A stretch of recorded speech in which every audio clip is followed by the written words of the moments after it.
I think that's probably a good idea. Of course, it doesn't work for this. Okay, that's recording. Here comes Jerry Gable. Hang on, let's make sure everyone's muted here. Okay, you should be able to get started. Now pass it,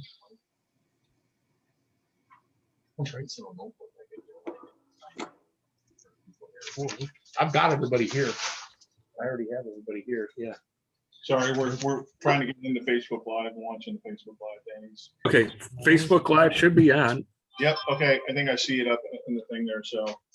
I'd like to call to order the BCCA Board of Directors meeting for 20 March here in Covington, Kentucky. I'd like to thank, first off, I'd like to thank the Queen City chapter and Beer Dave for all the support they've given us during this weekend. They've hosted a brewery tour on Friday. And then we had a great, fantastic hospitality room last night. Plenty of raffles by the Queen City chapter. So definitely want to put a thanks out to those gentlemen and ladies that provided the support to the BCCA for us to hold this board of directors meeting here. So, so I'm officially calling this to order. Want to thank the people that are out there in Zoom that have decided to dial in and join us. I'm going to try to make this meeting as quick and smooth as possible and appreciate your support. So I'm going to move on to the secretary's report, Mr. Mike Newton. Okay. On the secretary's report, the first order of business is the meeting minutes from the January 9 Board of Directors meeting. There's copies of them over there. They were sent out to everyone a couple of times. So the first thing we have to do is we need to ask for a motion to approve the meeting minutes from the January 9 Board of Directors meeting. So can I get a motion? Oh, I'm sorry. Yeah, this is a call for motion for Yeah. the 9 January minutes. Okay. Paul is seconding the motion. Or you have a question? Oh, yeah, we got to get the votes. I'm sorry. I failed to ask for the votes. Thank you for the reminder, Yep, Paul. so we have the first and second. Appreciate that. Just a reminder, we need to get the present and not Yes. present. Okay. Yeah. And that was what, yeah, I was just getting ready to jump into that because we were going to take a vote on that. So we have 1, 2, 3, 4, 5, 6, 7 present and 1 online, 8 voting members as of right now. So Clayton made a motion to approve the January 9th minutes, and Paul is going to second the motion. And is there anybody other than, is there anybody opposed to the minutes rather than asking if everybody approves? No disapproval, Mr. Finan, no pushback. All right, so the minutes are approved. 8-0.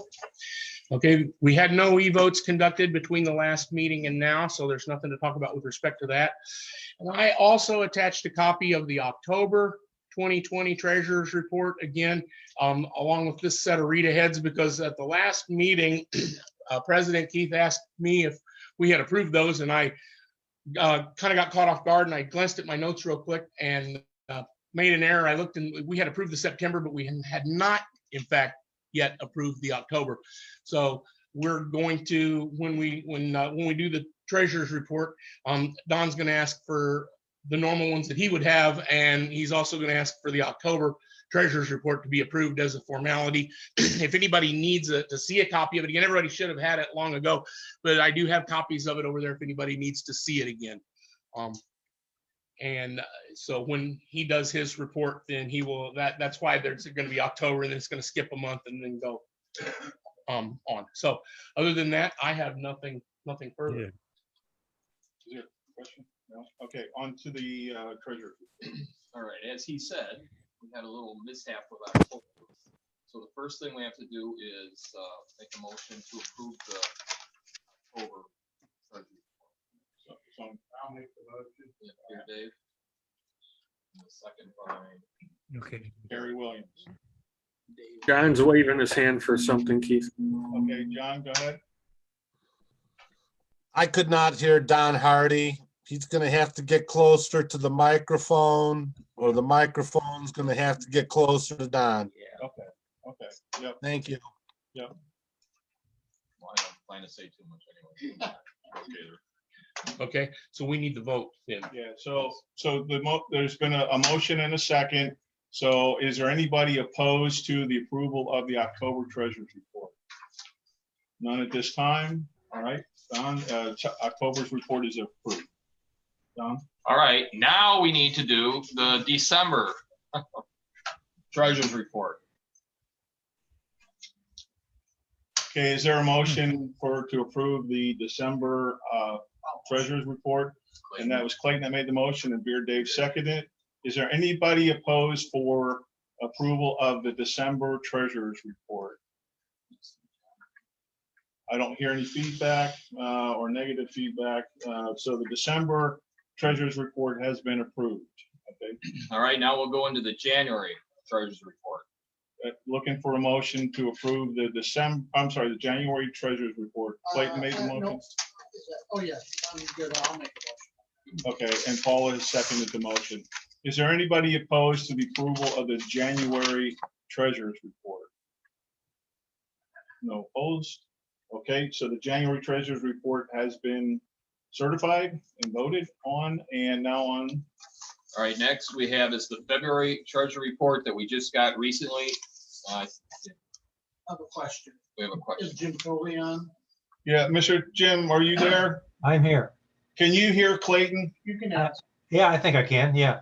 What is total manufacturing costs that are on February? What does that consist of? That's something new that wasn't on the other ones. Well, every so often, we have an inventory in the warehouse, okay, Clayton?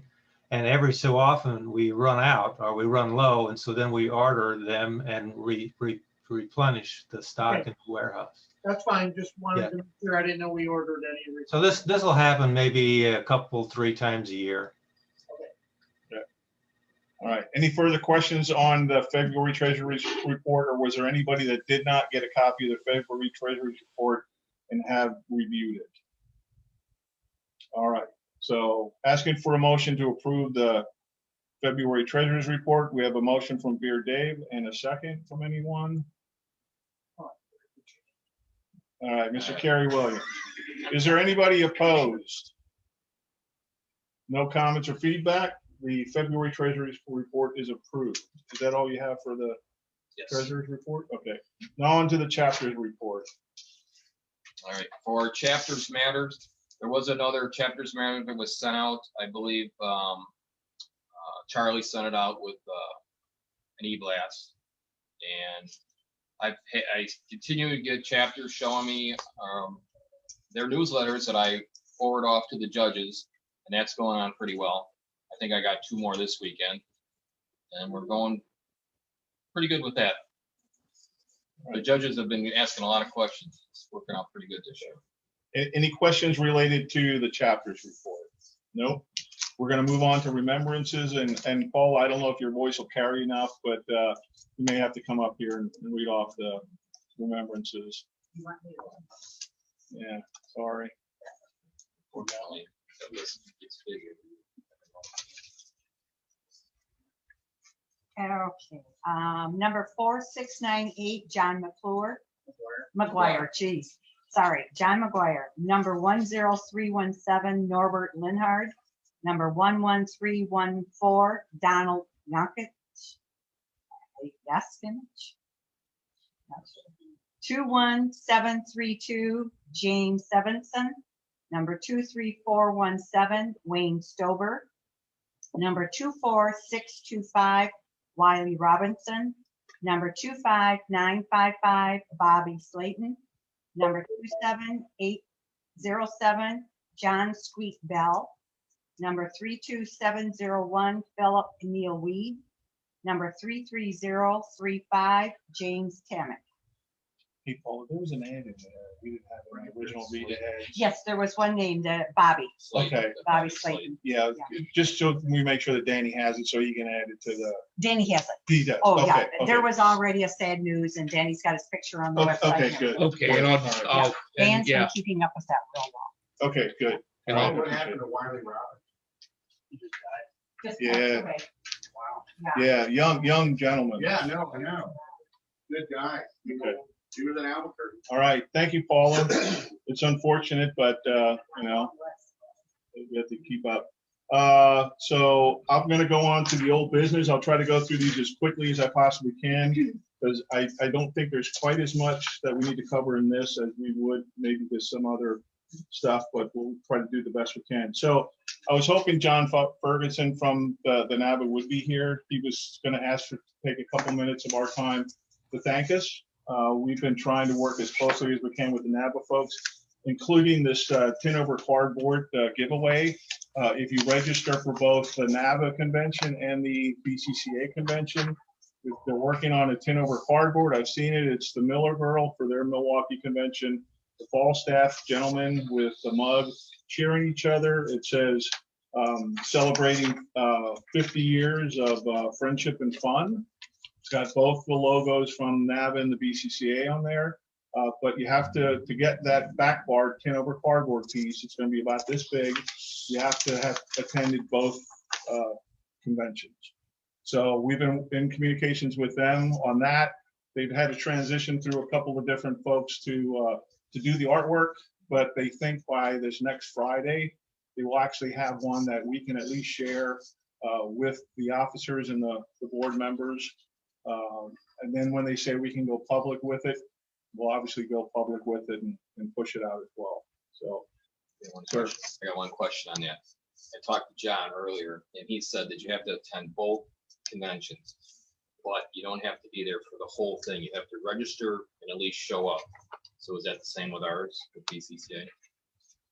So if somebody comes. That question hasn't been posed to me or anybody else.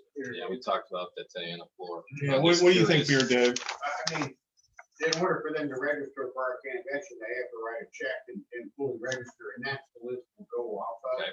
So, somebody that just comes in and go walk in on Saturday, I don't think should count No. as actually attending. Just like Nava say, you need to register and attend for a day. Yeah, or should be register and attend as well. Yeah, okay. For that reason. Just wanted to clear that in case. Yeah. We'll get people complaining. Hey, I was there. Any questions on the joint BCCA NAVA tin over cardboard project? All right, operations manual, I just wanted to include that. In fact, an e-blast has been sent out to the general membership.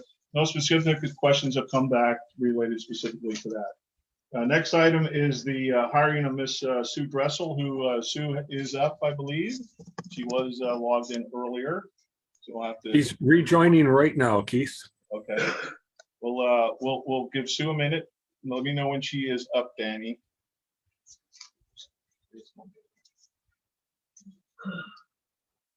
Let's give her a second just to come in. Did you say, I didn't, back to the tin over, did you say they're gonna have it done next Friday? Did you mention that? Yes, I Okay. did mention that they will have it. So they will supposedly have a version done by this coming Friday. And we can share that with, not the general membership, but at least amongst ourselves. Is she back in yet? No, still says joining. I don't know, maybe she's having connection issue. Maybe come back to that one, Keith. Yeah, I'll come back to that one. So The the, tin over cardboard that they did for Pittsburgh was really nice. It Yeah. turned out really well. It should be. it was, okay, I'll skip to the next piece, even though it does involve Sue, as well as the use of the online vendor for BCCA supplied items.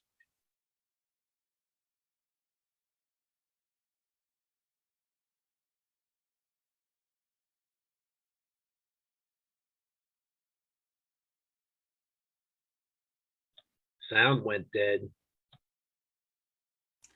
I'd say it's frozen. Yeah, the video went dead too. Yeah, they're probably using like really low quality hotel Wi-Fi, and your mileage may vary with such things. No doubt. And There we go. specifically coming up with the convention. Nope. Well, it's a beautiful day in San Francisco. What's going on? Yeah, you guys are locked up. Are we up, Danny? It's back here. Hang on. Now I lost your main one. I only got. We can see Clayton. Can you hear us? Yeah, we can hear you. Yes. In here, audio's working. Okay. So I've coordinated with Kevin and Sue as Kevin was going out, he was working with Sue to transition, so she understood what the current supply are in the warehouse. Jim Wolf did an inventory as well, and then Don Hardy, he's got some of the supplies as well. Kevin and Sue have given me an inventory, and I have a copy available. I'm more than happy to send it out to everybody on what we currently have in the warehouse and what currently Jim has. We're going to replenish Jim's supply at Blue Gray. We're gonna have some supply picked up from the headquarters and sent to Blue Gray so that we can pass those off to Jim. But there was some significant impacts, obviously, by us not being able to have shows. I've requested that an inventory be conducted, and as I said, they conducted that inventory, and I have that available. And we got to try to figure out how to move forward with some of the existing apparel that we have in stock. And if the inventory right now is basically not large numbers, some convention shirts, 2 or 7, 2 or 3 here and there. There's not much as far as shirts go. There is some polos, limited numbers again. We're talking handfuls in numbers, not very many. I would say the thing that we have the most of is baseball caps in some aspects, which is interesting. Sir.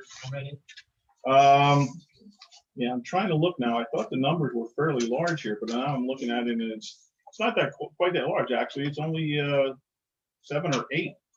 I thought I saw earlier that we had quite a few numbers of hats. So we do have some apparel that we need to try to figure out what we want to do with some of the apparel. If we want to try to discount the cost a little bit. Talking with Jim Wolf, he said that he's having a hard time even giving away convention shirts right now, even when shows were going on. So he was selling kind of at below cost. And actually, that was Jim's supply, I think. Hang on. Yeah, this is the office supply. And actually, ball caps, we have 14 red, 9 stone colored, 20 white, and 3 navy. So that's the office supply. So those other ones were the ones that Jim had. So I have both inventories up here. So yeah, so we're actually talking like 40 baseball caps that we got there. Yeah, and that's just it. We just got to figure out what we want to do with some of those things. So, and I'm sorry, go ahead, Beer Dave. One of the things that we just assumed was going to happen this year, obviously until the supply chain issue came about, was since we don't have to ship stuff to convention this year, we're just trucking it over. That would be an awesome time to really bring that item there, the convention shirts, that kind of stuff, and blow through it that way, because there'll be some people that are going to come to convention that maybe aren't in a chapter show or whatever, and they'll be like, oh, Omaha shirt because mine got torn up in the wash or something like that. So I think that's going to be really your avenue to get rid of a lot of that inventory and get it boxed up and ready to clear it out that way. Because I think expecting them to buy it online, I don't think that's going to happen as much as the impulse sales that you get at convention. Yeah, there may be a little bit of it online for the simple fact that previously we didn't have the inventory online. Sure. So we didn't know when certain things were going to run out or how many of each of them were in the actual office. That has been resolved in some capacity now. Danny Boer, through some of his hard work, has taken the inventories. He's requested back to Sue for images of anything that we don't have currently up on the web page. So if you happen to go up to the web store, there's some new things that have been added up there already. And I think that'll help us, at least now, people see what some of the pieces are that they can kind of go through that right now. There is a large amount of impulse buy that happens. Yeah. That convention, that's where you'll just all of a sudden unload. Yeah, and like Paula said, we can maybe give some away as a raffle drawing, and maybe not even a raffle drawing, just as a giveaway. We can draw a ticket. If you happen to have the winning ticket, you get a convention shirt. Because my discussion with Betty today, she said a lot of those shirts are actually already paid for. But like I said, Jim has a hard time getting rid of some of those. I think it's just a matter of getting them. But convention in St. Louis this year, it's just a opportunity of a lifetime to get everything out of that office and get it at that convention, because I agree. Everybody, they're gonna be happy to come and they will be buying. Yep, yep. And I And say they're two gonna buy things, it, it's right there. Two things, Tom and Steve are coming. They got the wrong email. That's at 2 Central. So I made as many of those corrections as I I possibly understand could. that. So they thought they're waiting to get on at 2 o'clock, so they're coming. So just, that's that. They're working. And on it. Sue texted me and said that she got kicked out, couldn't get back on, so she's on now with her phone. Yeah, she is on. Okay, Yeah. so Going back to the stuff we have, I mean, we understand that whatever we have is gonna go to convention. I mean, but that doesn't mean we can't start putting it out there now, but the sizes are terrible. I don't care how we that we stuff. start getting rid of it, but I'm just saying, convention may be an awesome clearinghouse to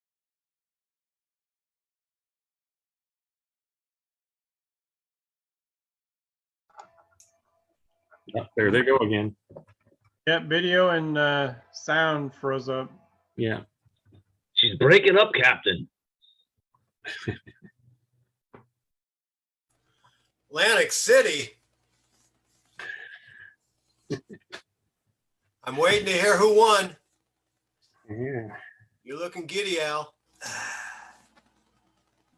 I've been having a back and forth with Mr. Norfolk down there on the side, so we're cracking each other up a bit. I'm waiting for the announcement.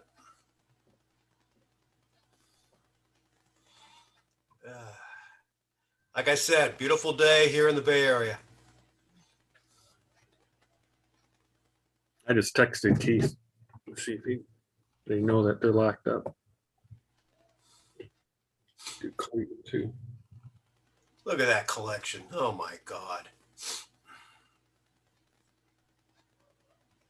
Yeah, they're trying to resolve it. I miss Mike Newton's face in the camera all the time. Leaning in. He'll get it again. all right, Danny, can you hear us now? Yep. There you are. All right, everybody mute your mics. We don't know what the issue is right now, and we're hoping that this doesn't continue at this rate. It would take forever. So anyways, did we talk about price? I mean, are we gonna keep the prices on this stuff till convention? Or are we trying to start blowing it out for half price now, or what are we talking about the apparel supplies? So should we start trying to, at a reduced price right now and try to sell some of it now? Reasonable offers and everything. I mean, is that something Jim's on, right? Yeah, Is this Jim, something are we you need to there, vote Jim? on, or because we gotta come up, it can't be 5% on this and 10% on Yeah. that. It's gotta be across. Oh, I'm here. Okay. I don't know how much I'm going to be doing this summer, but I'm totally willing to bring some of the stuff that I've got piled up to the convention. A couple of things that I think I mentioned to you, Keith. Those embroidered polo shirts, they sold well for a while, but they've been selling very slowly for a while. And I think it's the price point on those, because they're like 31, 33, and 35. That's pretty pricey. It may be time to think about, knocking 10 or 20% off. I mean, we don't want to lose money, but we might as well turn some of this stuff into cash if we can. Okay. So, and the leftover convention shirts, after 2 years, I've been just giving them away. I mean, I've given them to some of the chapters just to, because there's no point in me carrying them around. Yeah, no, understandable. Jim Tolley. Yeah, Jim Tolley, any thoughts on where you think we should try to go with what's currently in the existing inventory?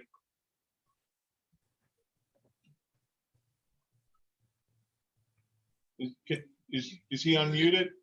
No, he's muted.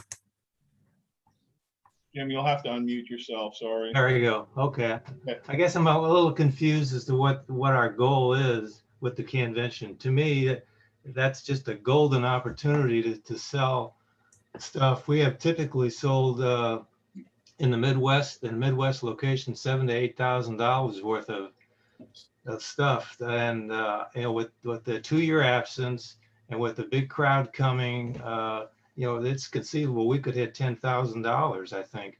But are we going to have merchandise there to sell? Are we going to be giving it all away, or what? What is I don't understand what the objective is.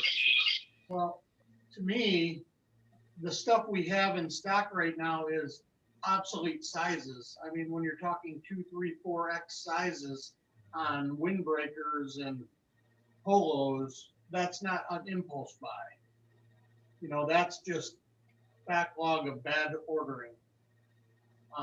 That stuff needs to be blown out. If we decide we need to have impulse buy stuff, then we can order some more stuff on this new catalog online stuff. But that's the whole point of going online, is so we don't have to have backlog bad ordered sizes for convention, for supply people to haul around to shows and convention.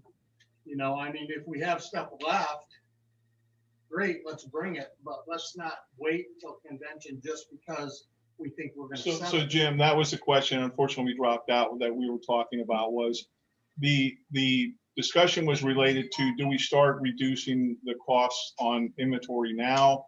And what is that cost that we do if we do it early now, or do we wait until convention? And that's what we were asking your opinion. Well, I think you can start it now, because selling those odd sizes could be more difficult. And if you open it up to the whole country, that's probably, you got a better chance than just limiting it to yourself at the convention. But I guess I'm just more concerned that we have somebody who's leading the effort in terms of staffing the desk and the table, and in terms of getting standard good merchandise there. Again, just who's going to be leading the way. Right. So that's where I'm kind of leaning forward right now, with myself and Clayton are trying to work on that process. I've asked for somebody if they would volunteer to be the committee chairperson. I'm going to send out an e-blast to see if there's any members that would like to either be on the committee or be a committee chairperson for that. In the meantime, I'm going to coordinate with Beer Dave to make sure that we have the table requirements. I've already discussed with Clayton, and I haven't even gotten to this online store piece yet. So I wanted to kind of hold off on any of the discussion with that, but that does include convention-related items as well for the convention. And that's kind of where we're at right now. So we wanted to talk about first what's in the current existing inventory, and then talk about the way forward. So right now, I'm trying to wrap up the current existing inventory issues. So I believe what we ought to do is we ought to shoot for 75% right now.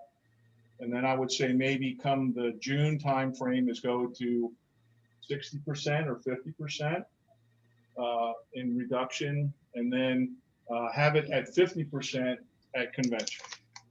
Does that sound like a good plan, Jim? Yeah, I guess so. Okay. So what we'll do is we'll put up a reduced cost right now, and Dan has all those costs. I'll have to make sure that we communicate that with Jim and Jane if they go to any shows, and then with Sue at the office. And and Jim. And I talked to Sue at the office briefly. She's going to be in coordination with Danny Bora to make sure that stuff on the web page, and if Sue then takes any orders from in the store, she needs to let Danny know so that the office orders are correct in line with what's currently counted in the inventory. And I'll let Sue and Danny work that out, how that's being done. So I'll let the two of them work that out. So that addresses current inventory. John, you have a question. Do we have a feel, I heard you say, not losing money, whatever, but do we have a feel in general that for what units cost about something? Are we charging twice what it costs us? Yeah, it's unfortunate. I sat down and talked with Betty today, and I don't have the paperwork that would tell me what some of those costs were. And I don't know that any of that stuff, was any of that stuff ever turned over to you, Jim? No, remember, we operate on a cash basis. We don't have an inventory as such, except we only keep inventories on the really big items, the books and the totes. So no, we don't have a quote book value. In essence, when we pay for it, we expense it. And so what it amounts to is everything in there is basically the profit that's in the inventory right now. Yeah. So, I mean, if you're a good good purchaser, the stuff you got at the end is stuff that it's already paid for. I mean, so whatever, like say, whatever we get now is really good money in our pockets. So let me ask Mr. Bruce Gregg. I saw he had popped up. Are you up, Bruce? I am.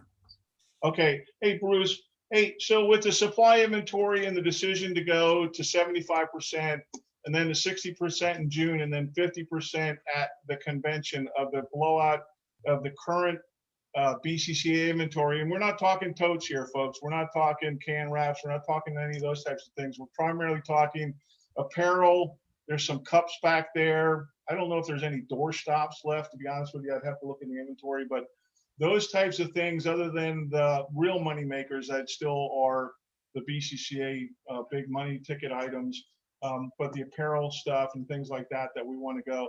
If we want to reduce it at 75%, 60% in June, and then 50% of convention, do we have to take a vote on that? What do you think, Bruce? On one hand, I don't think you have to take a vote, but on the other hand, a vote is a good thing. It solidifies and you can go back and say, this is what we're doing. Okay. Okay.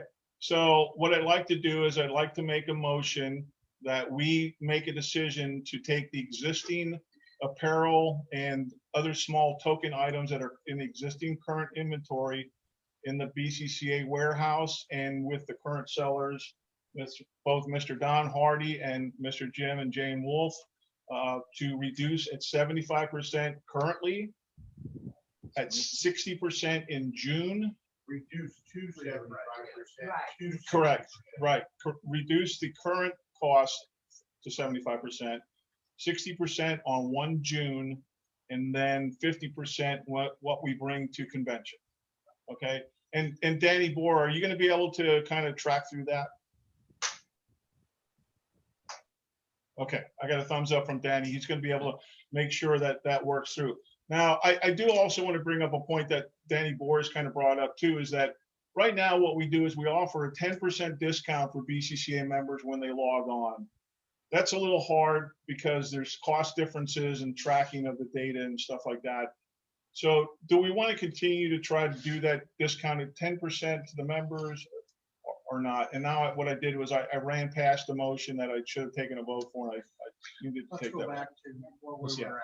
So I'm asking for a motion to approve the reduction to 75% starting now, 60% on 1 June, and then 50% at the convention on all existing. And here Dave has made the motion. Do I have a second? I have a second from Clayton. We now have 10 voting members present. Okay. So is there anybody opposed to it? Finan. Who's that? John Fine. Oh, John Fine. Are you opposed to that, John? Yeah. Okay, I'd like to hear you out. Do we really have the time? Thank you. Okay. I don't remember what the pain point is for having a couple t-shirts and hats laying around in the office. And with the convention in St. Louis coming up, let's come back to this after we get rid of all of them in St. Louis at list price. Yeah, I don't know what that list price is, John. I'd like to continue to try to move forward. And right now we've got everybody voting for except for you, but I just kind of wanted to take an opportunity to hear you out, John. Thank you. Okay. All right. So we have a vote of 9-1. Okay. Motion passed. So the motion has passed. Okay. So now what I'd like to do is go on for the way ahead. So last year, Cheryl and Paula, go ahead. 10%, 20% for members. Oh, yeah. So the next item was the 10% for members when they log on the page. On the BCCA pages, we reduce the cost at 10% for members to do that. It's kind of hard to track that. And I think, Danny, I don't know if you want to chime in how hard that makes that to be able to do that. It's not hard. I just find it if you go to a convention or you go to a beer can show, you know, a $10 shirt's $10. It isn't $10 for a BCCA member and $12 for a non-BCCA member at a show. It's all the same price. But on the website, non-members gotta pay more. That's all. We want our brand out there no matter who's wearing it, member or not member. How many people are buying BCCA stuff that aren't? Well, there is, if you look in the thing, there is a difference in members and non-members, and must be for totes. And it's primarily totes and USBC books. But I don't That's- think that $2 is a make or break. I think $18 we're making money on as the BCCA firm. I just don't know why we're excluding our brand from being worn or put on anybody's table. I So, think the purpose of the 10% is sort of to show some added value to being a member in that, you know, the 10% on something that's marked up like apparel and going on the stuff, you know, that's really what they're probably gonna feel that they've gotten some savings on. The tote, you know, we run those things, you know, where we make some money on them, but we're not really making big dollars on the totes.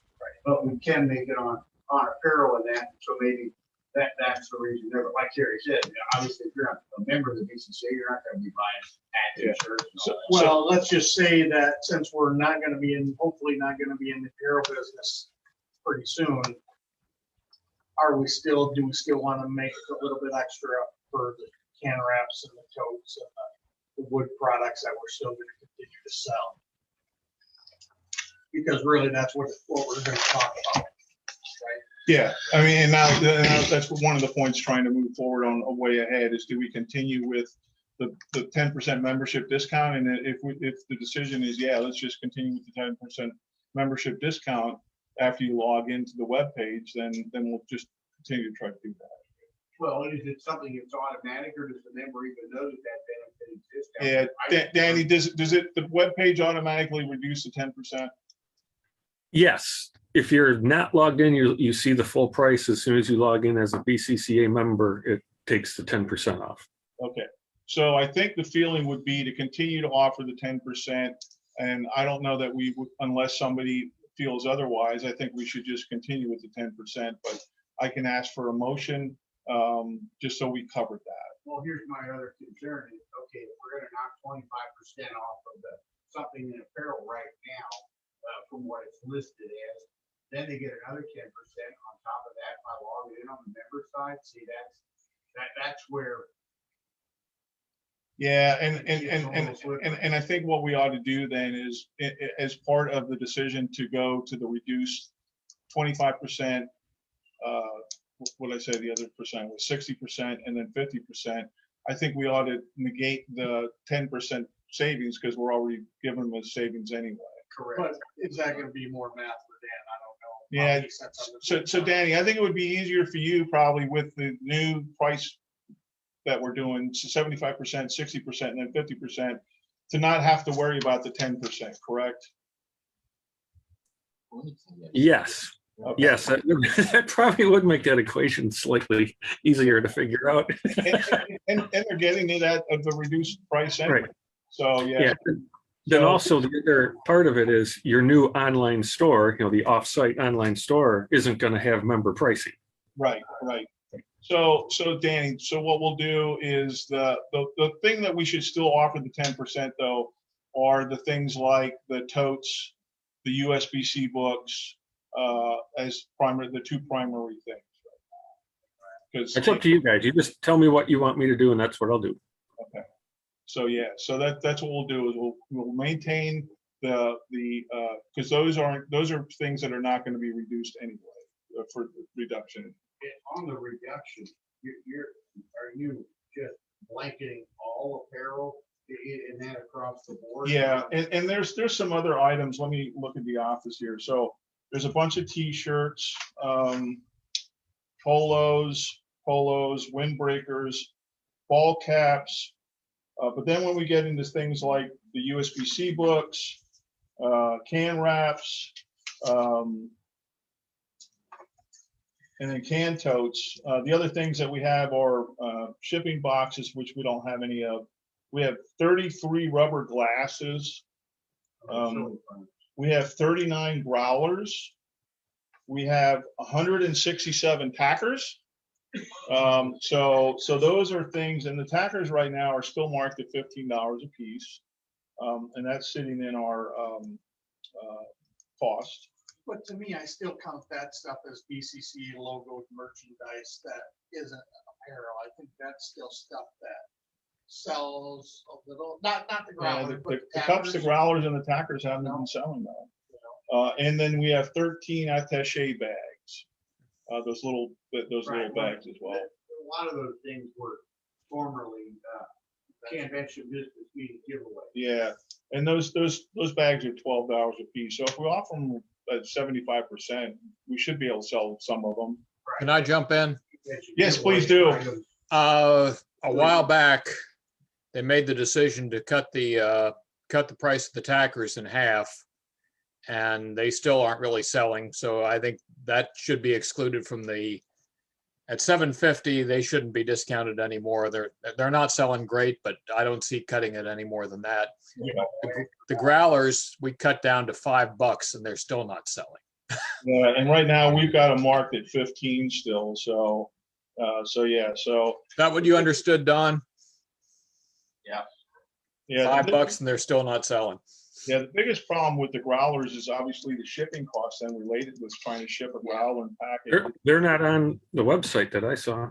Yeah, they're not, and we have 39 of them sitting in the warehouse. We got to figure out, do we want to include the growler or not? Because then it becomes a very expensive shipping cost, especially with the way the post office is right now. And I think the growler would be something that people would spontaneously that possibly pick up a can. Yeah, I think we could probably I blow think- most of those out. At Yeah, I think convention. what we ought to do is continue to not include the growler in the online store. If somebody calls Sue at the office, we can have her, figure out what the cost is and inform the buyer, hey, here's how much it would cost to mail that heavy growler.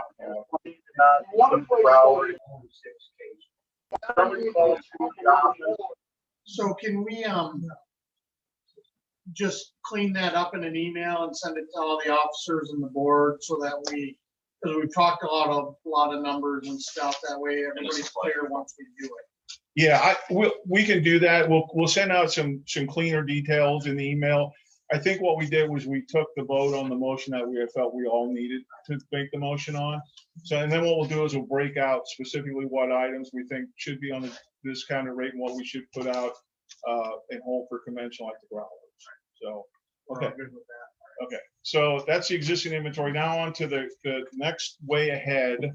And Clayton and I will talk a little bit and we'll try to share as much information as possible.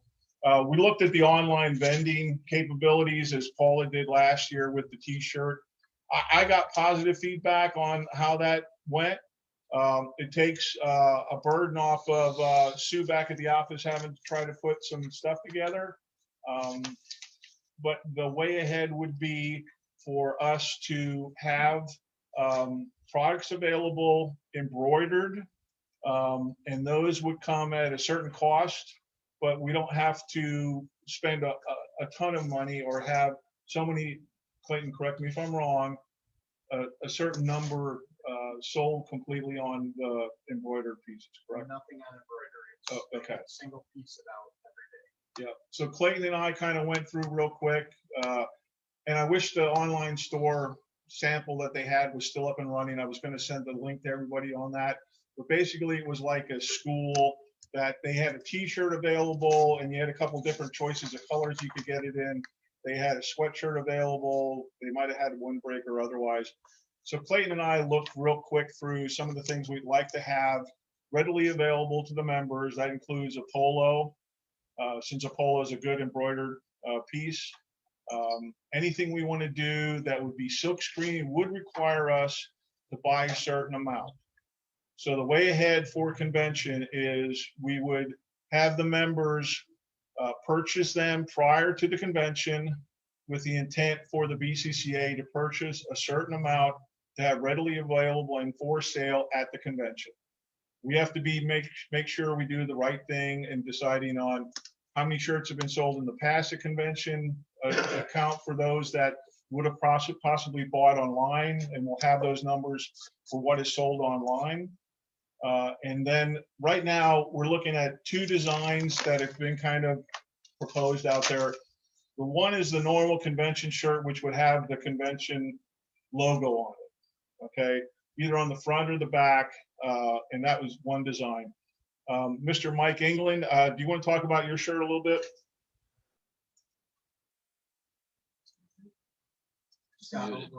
Yep. Yeah.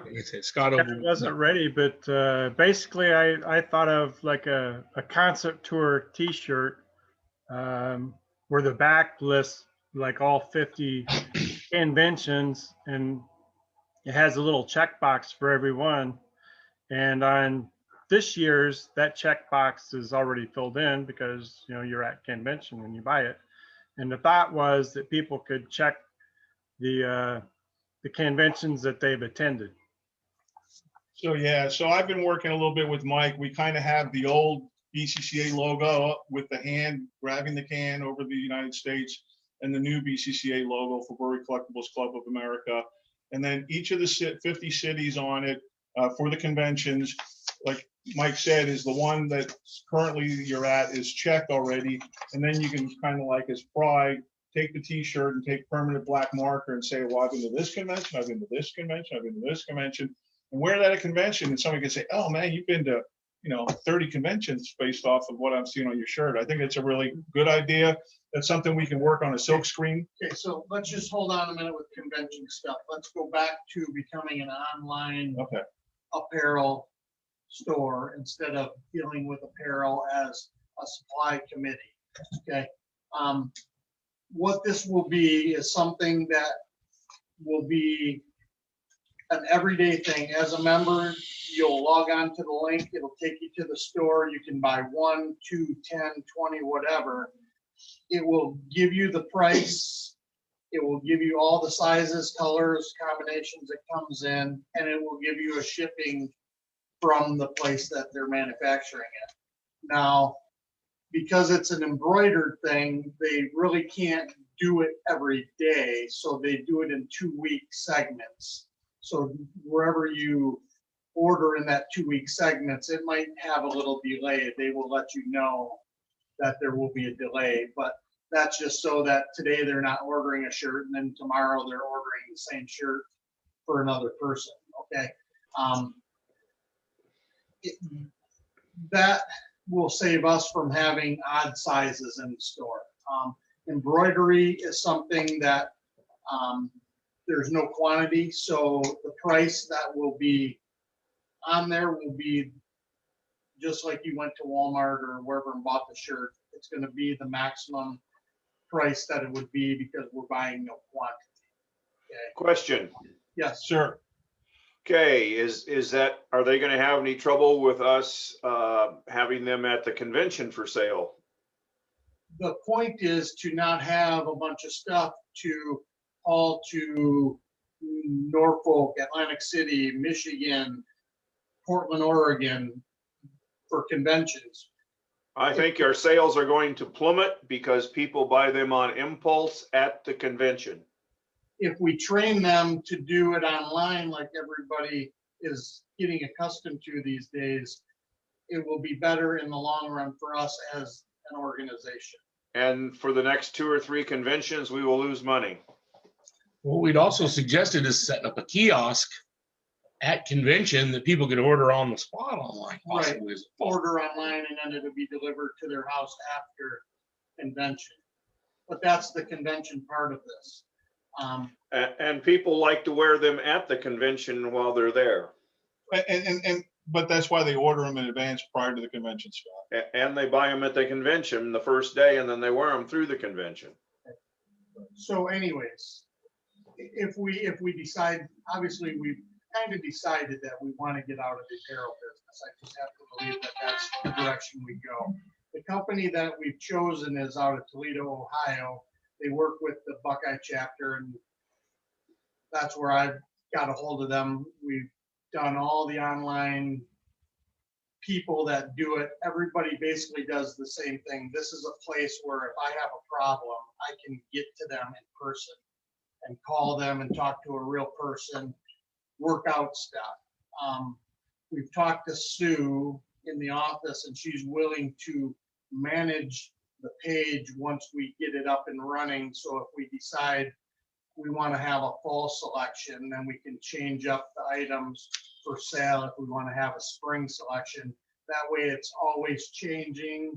The logo is always going to stay the same, but people next year or in 3 months can have a different option to buy, so that it's always fresh and people are always going to it. I mean, people impulse buy t-shirts and other things. They don't impulse buy $40 windbreakers or $30 polos for the most part. So this way they're guaranteed to get the size they want and the color they want, in the style they want. And we don't have to worry about carrying 4 XXs to shows and not selling them. Okay, so since Scott brought this up, what I need to do though is I think I need to ask, the question is, do we make a vote for either continuing to buy in bulk and have stuff sit in the warehouse, or do we take it online so that the members can order stuff as they want stuff, and that we don't have to ship stuff around and that we don't have to move stuff around? Carrie? Can we have it on the registration form to say, I want a You t-shirt? took Yes. the words right out of my mouth. I was just going to ask that same And question. if That the was- decision is to move forward with the consideration for doing an online store, which I think we need to vote on now. I think what we will do is we'll send out an e-blast. We'll announce the reduction in the cost for the existing online BCCA store apparel items. And then we'll also have the online store. Now, the online store, Clayton and I have been shooting for a mid-April online store date. So that will give them an opportunity. That doesn't include the convention shirts, but those convention shirts will eventually show up online. Include the obsolete. The obsolete convention shirts will be part of the BCCA reduced piece. Yep. Okay, so go back. So if we want a motion and vote whether to move forward with the online, I think that's what we need to do first. Yep. Do you think that's the way we should move forward? Yeah. I think that's what you need to set a plan going as to, and then you can then pigeonhole some other function with another motion. So I'm going to first open up the floor for discussion. I just want to provide some of the pros and cons on why I think we should move forward with an online store. It takes a burden off of trying to maintain a whole bunch of stuff that's kept at the warehouse, shipping a whole lot of stuff from time to time, either out to the people selling it or to those that we're going to have to ship it to the conventions. Right now, shipping costs are really kind of eating our lunch.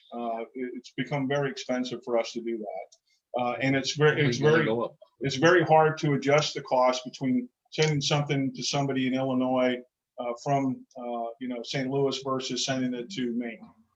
So that's just become a huge issue.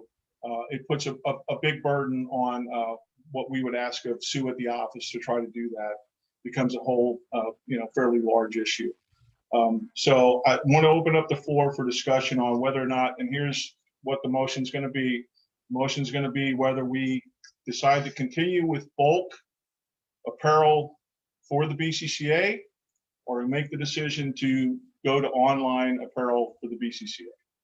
So I'm opening up the floor for any discussion. First, Zoom, let me open it up to the floor here first. Any discussion here, Dave? I mean, I get the advantage of us not having to warehouse it. If somebody needs a 4X, they can order a 4X t-shirt. We don't have to buy 5 of them so that one guy can buy one, that kind of a deal and stuff. So I completely understand that.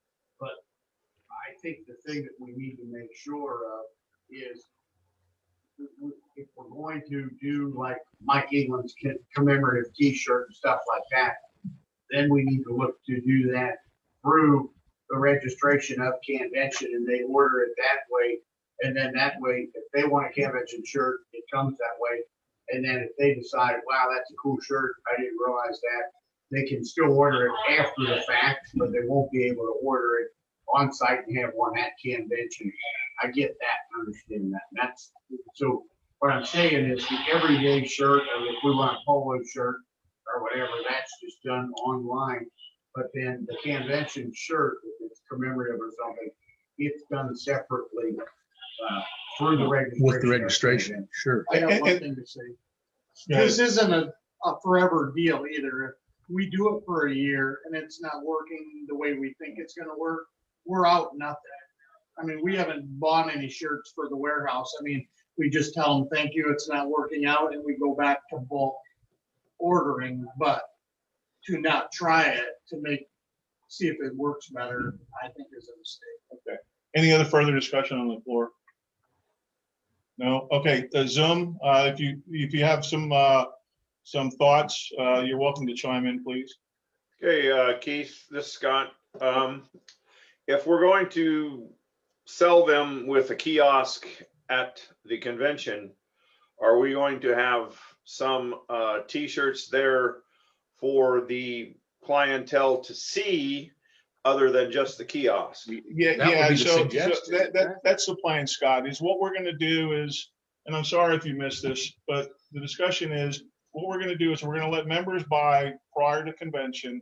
Then what we're going to do is, based off of registration, is figure out maybe how many shirts and other apparel items we should have there that people may or may not have bought online, because they're not quite as wanting to buy something online and actually touch it and feel it. But it won't come at a huge cost, and we won't have to buy huge numbers of bulk that then sit in the warehouse later. So It's a good idea in that aspect, but Yeah, I'm wondering how, okay, so we got people in South Africa and Europe and other places. Are there adjusted shipping costs from the vendor to them? That's a piece we haven't quite talked about, and I think we'll address that with them, because the international thing is something we didn't talk about specifically. Typically, international members realize that shipping is going to be ridiculous. I deal with that every day with people. So We can pre-order it. Yeah. And that's the point we'll make, is that if they order it online, we'll have them ship it to the headquarters at St. Louis and have it when they do show up at convention. Yeah. But I'll be honest with you, I don't know what it's going to look like for international partners at the convention this year, to be honest with you. But also, this is why I'm dealing with somebody more local to us than an online thing from California or Florida or whatever. I can call these people and we can discuss these things. So if we do need 20 embroidered shirts delivered to convention, they will be done. All types of stuff. So, okay, any other questions, Scott? No. Okay. I have one. Go ahead. Okay, Mike England. I think for maybe the regular BCCA logoed stuff, having an online store would be great. But for convention, I think you're at least going to have like a hybrid model where you're going to have maybe 25 or 30% of what we normally sell, you'd have to have available on site at convention for those impulse buyers. And that's the plan, Mike. Like I said, what we'll do is we'll look at the registration for convention. We will look at how many have actually sold online, and then come up with figures for how many to actually physically have a convention. The BCCA will then have to purchase those shirts, and then that'll come at, and we'll make a decision, how many of those we probably want to have sitting on a table. And then we'll have to deal with whatever is either left over, or if we run out, to have them go back to the vendor then and then reorder after the convention. Yeah, which is what we normally do. Yep. So that's what we're trying to do we're trying to move forward with the online store. And like Clayton said, we want to try this, and then if it doesn't work next year, then we've kind of seen where that's kind of going. So. Well, one other thing, if you're going to have the form on the registration form, for a shirt, are we going to have the design available to show people? Because some people, based on what it looks like, that's when they're going to decide if they want it or not. So right now, you and I both know the design for the concert style shirt where you check off how many you've been to. I think we're there. And then the other design shirt, that's the piece we'll have to work on. But I don't know what your timeline is for putting registration out. And if we don't have it on the registration form, we'll make sure that it goes out in an email blast. I think we're getting ahead of ourselves because this is all stuff after the fact. I mean, if we don't vote to do this, this stuff doesn't matter. Yeah. You know, So I think The other question I have, Keith, okay, since we're going to have these made basically to order, is there going to be a choice of colors? Because There will be some a colors choice. at the I think convention it will sell be. better than others. There will be a choice of color, Scott. That's something we'll work with. Again, that's still getting Yeah, ahead of just yeah. what Clayton just said. So is there anybody else in Zoom that has discussion points for the motion that we're about to vote on? There's a couple chats, Keith. I don't know if you saw the chats. No, I can't see the chats. Can I chime in on this? Yes, sir. My one comment is that I think it's an excellent idea to maybe not get out of the apparel business, but minimize it as much as we can.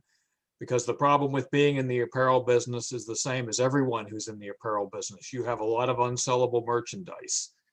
And we have a ton of it now. I mean, we really do. We have shirts that I've been carrying to shows for 5 years with no interest in them. Yeah. And that's when you have a distress sale and you move the stuff out. So instead, if we can minimize the club involvement in having to buy stuff and move to the online, I mean, that's the future. We're jumping in. We're getting to where I think we need to be. But there will have to be exceptions, and we can deal with those at a time. But as far as a general direction to proceed, it would be getting out of the merchandise. Yep.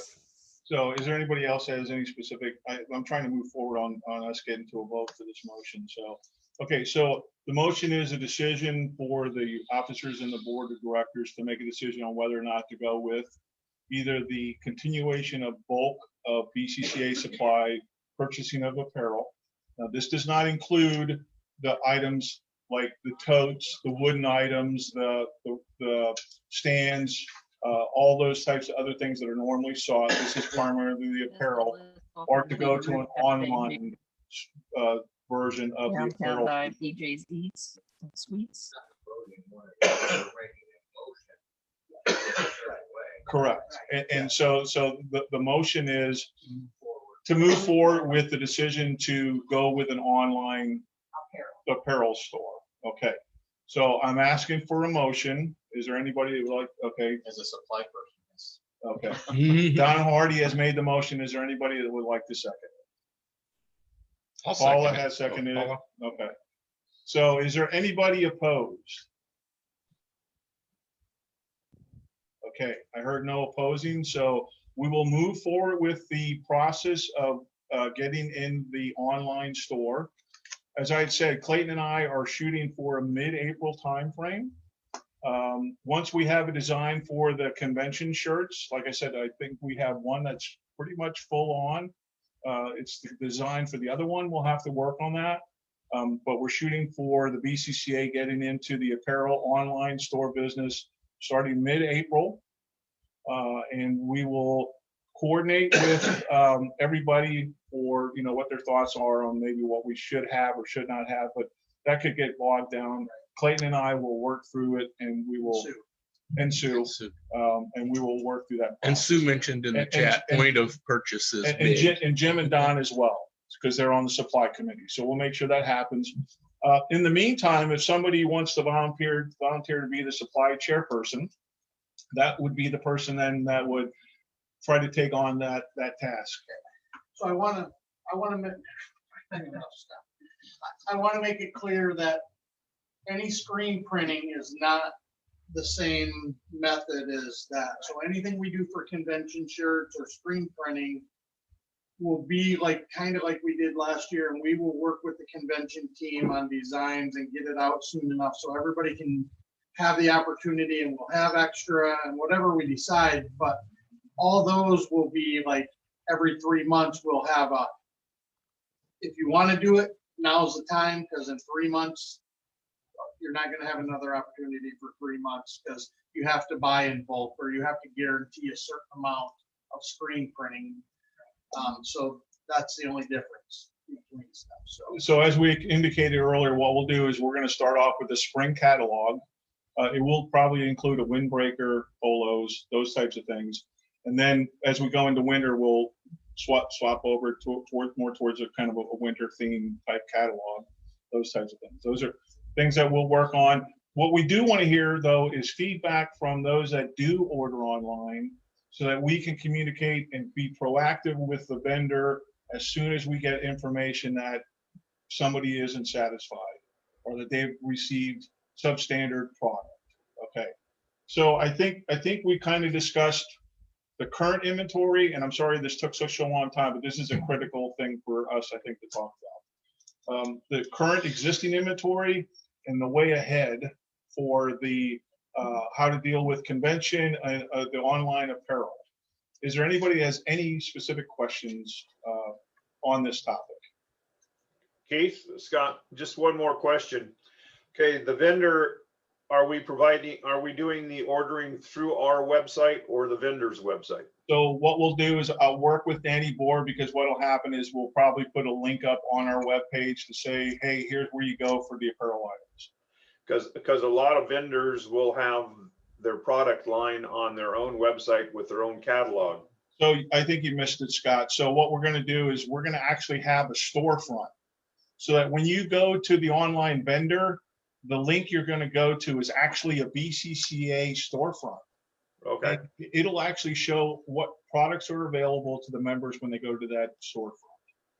Okay, So- we have other products that we have our logoed stuff, like the glasses and the coffee cups and We don't, Scott, we don't have any coffee cups. We have a couple of rubber glasses that are back there that have been sitting back there for a long time. But there really isn't much else that we have a logo on. We're Okay. talking primarily non-apparel items. That's what we're really kind of focusing on. Okay. Okay, Next. all right. So the next item is, Do you want to bring Sue on? yeah, so, I yeah. mean, I didn't know if you wanted to go back to that yet, or. Yeah, I want, if Sue's on, that's what I'd like to talk She said about. She said she was on, she also mentioned about having an open house. Oh, for okay. convention, Now that's something and that would Doug, be a good time for five things. yeah, now that's something that Doug Roth had talked about originally at the 50th. She said she's totally up for it, even 2 days if you want, and she plans on having the office and fantastic shape. Super. So yeah, so Sue has volunteered to have an open house prior to convention. I'll make sure that Sue coordinates with the convention committee to make sure that that information is made readily available so that members can see that. And if they get there early, want to go over there and they're not going to go to the baseball game or be engaged in anything else, but they'd like to have, they may have never been to the headquarters, Sue has made that available. So I appreciate it. So Talking about Tuesday. yeah. So we're talking what, Tuesday, Wednesday? Or? Whatever, I guess she'll coordinate with. Yeah, let her coordinate with the convention committee. And But we'll, I just didn't know if you wanted to bring her on. Back to item 3. yeah, so I'm gonna go back to item 3. So as many of you know, if you've been up in social media, I've been proactively posting up that Kevin is retired. He was visited by Jim yesterday, and then I called him personally to thank him again for his services to the BCCA and to the membership. Jim went over and took some photos. Jim shared those photos with me. I'm going to share those eventually with Danny so that he can then post them up on the BCCA page. And then they're already available on social media. Unfortunately, on my phone, I couldn't I couldn't pin it as an announcement, so it would be up top. So the old thing that he only had 2 days left is still pinned up at the top. But yeah, so, and then Sue took a picture of him walking out the office. I'm here to tell you that Kevin is feeling very comfortable that Sue is ready, more than ready, to take on the responsibility of an office manager. We are very lucky to have fallen into place with Sue. I'll tell you, she has written me emails. She is very excited to do some of the stuff for the organization and for the membership. So I'm looking forward to it. When the convention committee met in March with everything in St. Louis, we made a track down there and we all introduced ourselves to her, and it was really nice to put a face to her right away. And she got to learn all of us and stuff, but there's still a lot of interaction with her. So we were also very, very comfortable with it. We think we got a we've got a good replacement. The only difference with Sue is that it used to be that Kevin will work Monday, Tuesday, Thursday, and Friday. With Sue, it's going to be Monday through Thursday, so she is off Friday. And then her hours are a little bit earlier. So she's actually coming in at 8 and she's working until 3. So apologize. So that's the way that Sue's going to do it. An announcement was made out to the membership in an e-blast, letting them know that the hours have changed and the days off. And then Kevin has in fact said he will be more than happy to come back and help Sue when she needs it. We've already kind of budgeted for that.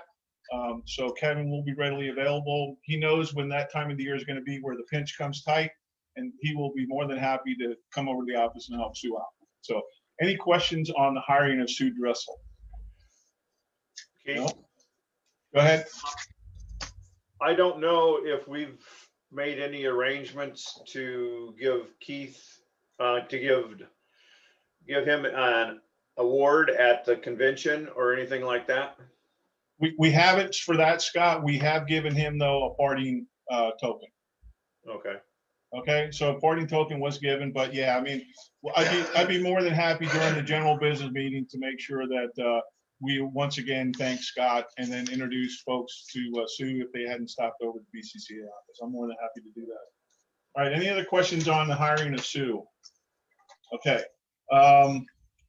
You want to go? Let's go into the convention 2-day walk-in. Okay, can I interrupt a minute? Yes. So we're still on your read ahead. We're not even to any of the committee stuff. Can we wait and talk about that under marketing? Yeah, we can do that since Let's that do falls that, into Charlie's please, 'cause piece. then we Okay. can take a break So- probably before then. Yeah, so we'll come back to that. So the next item is the Amazon Smile. I brought that back because that was old news. So basically the image you see there is actually me. The purchases I made is 60 cents, which, you know, I didn't buy much. I think I bought $150 worth or something like that, but that 60 cents then went to the BCCA. It's very simple to use. Yeah.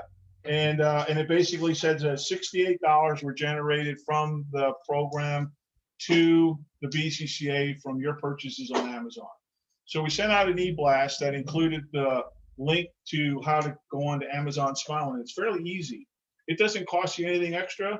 It's just like you're ordering on Amazon, and when you use it, but with Smile, it'll give you an opportunity then for that percentage of donation to go to the BCCA. And you can designate others, but obviously we'd like it to go to the BCCA. So $60 as of March 2020, $68 as of March 2021 had gone to the BCCA. Okay, is there any other questions related to the Amazon Smile program and its contributions to the BCCA? Anything from online? Hey, Keith, can we put a blurb into the magazine as an advertisement? So the membership that doesn't necessarily get e-blasts or use computers is aware of it? Well, that's kind of a redundancy. If they don't use computers, they're not using Amazon, but. Well, yeah, so you've made your own point, Scott, so thank you very much. We'll continue. But you know, I think it would be nice that if we put it in the magazine, just as an idea that if people miss it the first time, it's there. Yeah, we can. I mean, it doesn't, you know, it doesn't cost us anything to add something to our magazine, but it does, if it takes away from a vendor input that we could use. But I'll try to talk to Jim Prine about that specifically. Joe Prine. Joe, yeah. Hey, sir. You had a note there about whether you allow Sue to become a member and then take the photo off banner. Okay, so Kevin was a member, and we did make an exception for her, or for Kevin to be a member and be a employed BCCA person. I discussed it briefly. As a matter of fact, what I ended up doing was I bought her a gift membership, and then it was discussed that, hey, that would take a vote. So I had to withdraw my initial gift purchase of membership for Sue. So the question is then, it becomes a voting decision, and we had not talked about it. And I don't know if Jim Tolley would like to chime in on, you know, should I go ahead and make a motion since it's brought up for discussion? What are your thoughts, Jim? years ago, we had some issues with that, and it was decided, actually, there was a board motion that we would not, a office manager would not be a member of the club. Just from a general good business practices standpoint. I'll just say that much. And Okay, Jim. Yeah, so I wanted to make sure that we were at least talked about what that original decision was. But so I think we're at the point now, do we decide to make a motion to move forward on making an exception? Since we did it once. Yeah, since we did it once. Here, Dave? What's the And this- advantage of her being a member? She's gonna know everything going on in the club through the office, magazines, all that stuff. She'll see all of the stuff. I don't understand what's the benefit of having her be a member. Okay. More bucks in her pocket. She'll get her 10% discount. What was the advantage of having Kevin as well? Okay, well, hey, Kevin's already a member. before we go down that path, if we go down some of this path, we have to make sure we may have to, well, Well, I just texted. Yeah. Said, do you want to be a member? yeah, And she said, I think it's important for me to be a part of the information, not necessarily a member. okay, I think if Mark, her husband, would want to join sometime, if they really start getting involved, watching stuff, okay, I think that would be a better option than Sue actually becoming a member. okay. Um, And we can revisit that again. Yeah. We and I can think at revisit the that time- again. Yeah, at the time that she would ever want to truly be a member, Yeah. then yeah, we would have to Okay. then make that motion. But until that meantime, oh, she just said Mark is joined. Okay. So she's basically going Okay. to be the wife of a member. Yeah, yeah, Okay. okay. Tom? So then what, can she be a family member then? Would we have to vote on that? We would have to vote on that. Yeah, you would have to vote on the family member. I think it's best just to let Mark join and her be a part of the organization if it really like. Yep, yep. Kevin was a member. Yeah. that's true. Kevin was not a full member back. Patty was the, Yeah. See, there Okay, you go. so any further questions to that answer before you go? Okay, so no motion. no motion on that. Okay, so new business, I'm gonna try to move as quickly as I possibly can. So, Casey Mayfield submitted her resignation. And I'll be honest with you, Casey Mayfield was originally gonna resign at the beginning of my term. And I asked her to hang on for a little bit. She said that she's concerned because her work would eventually take her to where she felt she could not, her work commitments would take her to where she felt she couldn't commit and do as much as she needed to in social media. Now that COVID has kind of gone behind some of us, she is now being asked to do more at work, is taking up more of her time, and she feels she can't be engaged. She has passed on all the information that to me, and Danny Bohr has a backup copy of it for the social media accounts. She has made sure that I'm assigned to each of the social media accounts. So what we need to do right now is to see if there's anybody that is willing to be the social media chairperson. I would like, hopefully somebody on the board will kind of step up and maybe try to be that social media person. Again, if nobody volunteers, then what I'll end up doing is I'll end up reaching out to the membership through an e-blast in hopes of trying to get somebody to secure that social media. What I did was I took, in the read aheads, is I took the social media committee requirements and laid them out. If I end up sending out an e-blast to the membership, this will be included in the request for somebody to be as the social media chairperson. And that information will then be shared and at least made aware to them on what we want to do. So right now, I would tell you just on social media, we've got a YouTube channel, we have Twitter, we have Facebook, three different Facebook accounts. We have we got more than that. We got the convention one that we just stood up. We have the regular one that is members and non-members. We have the public one, and then we have the business one.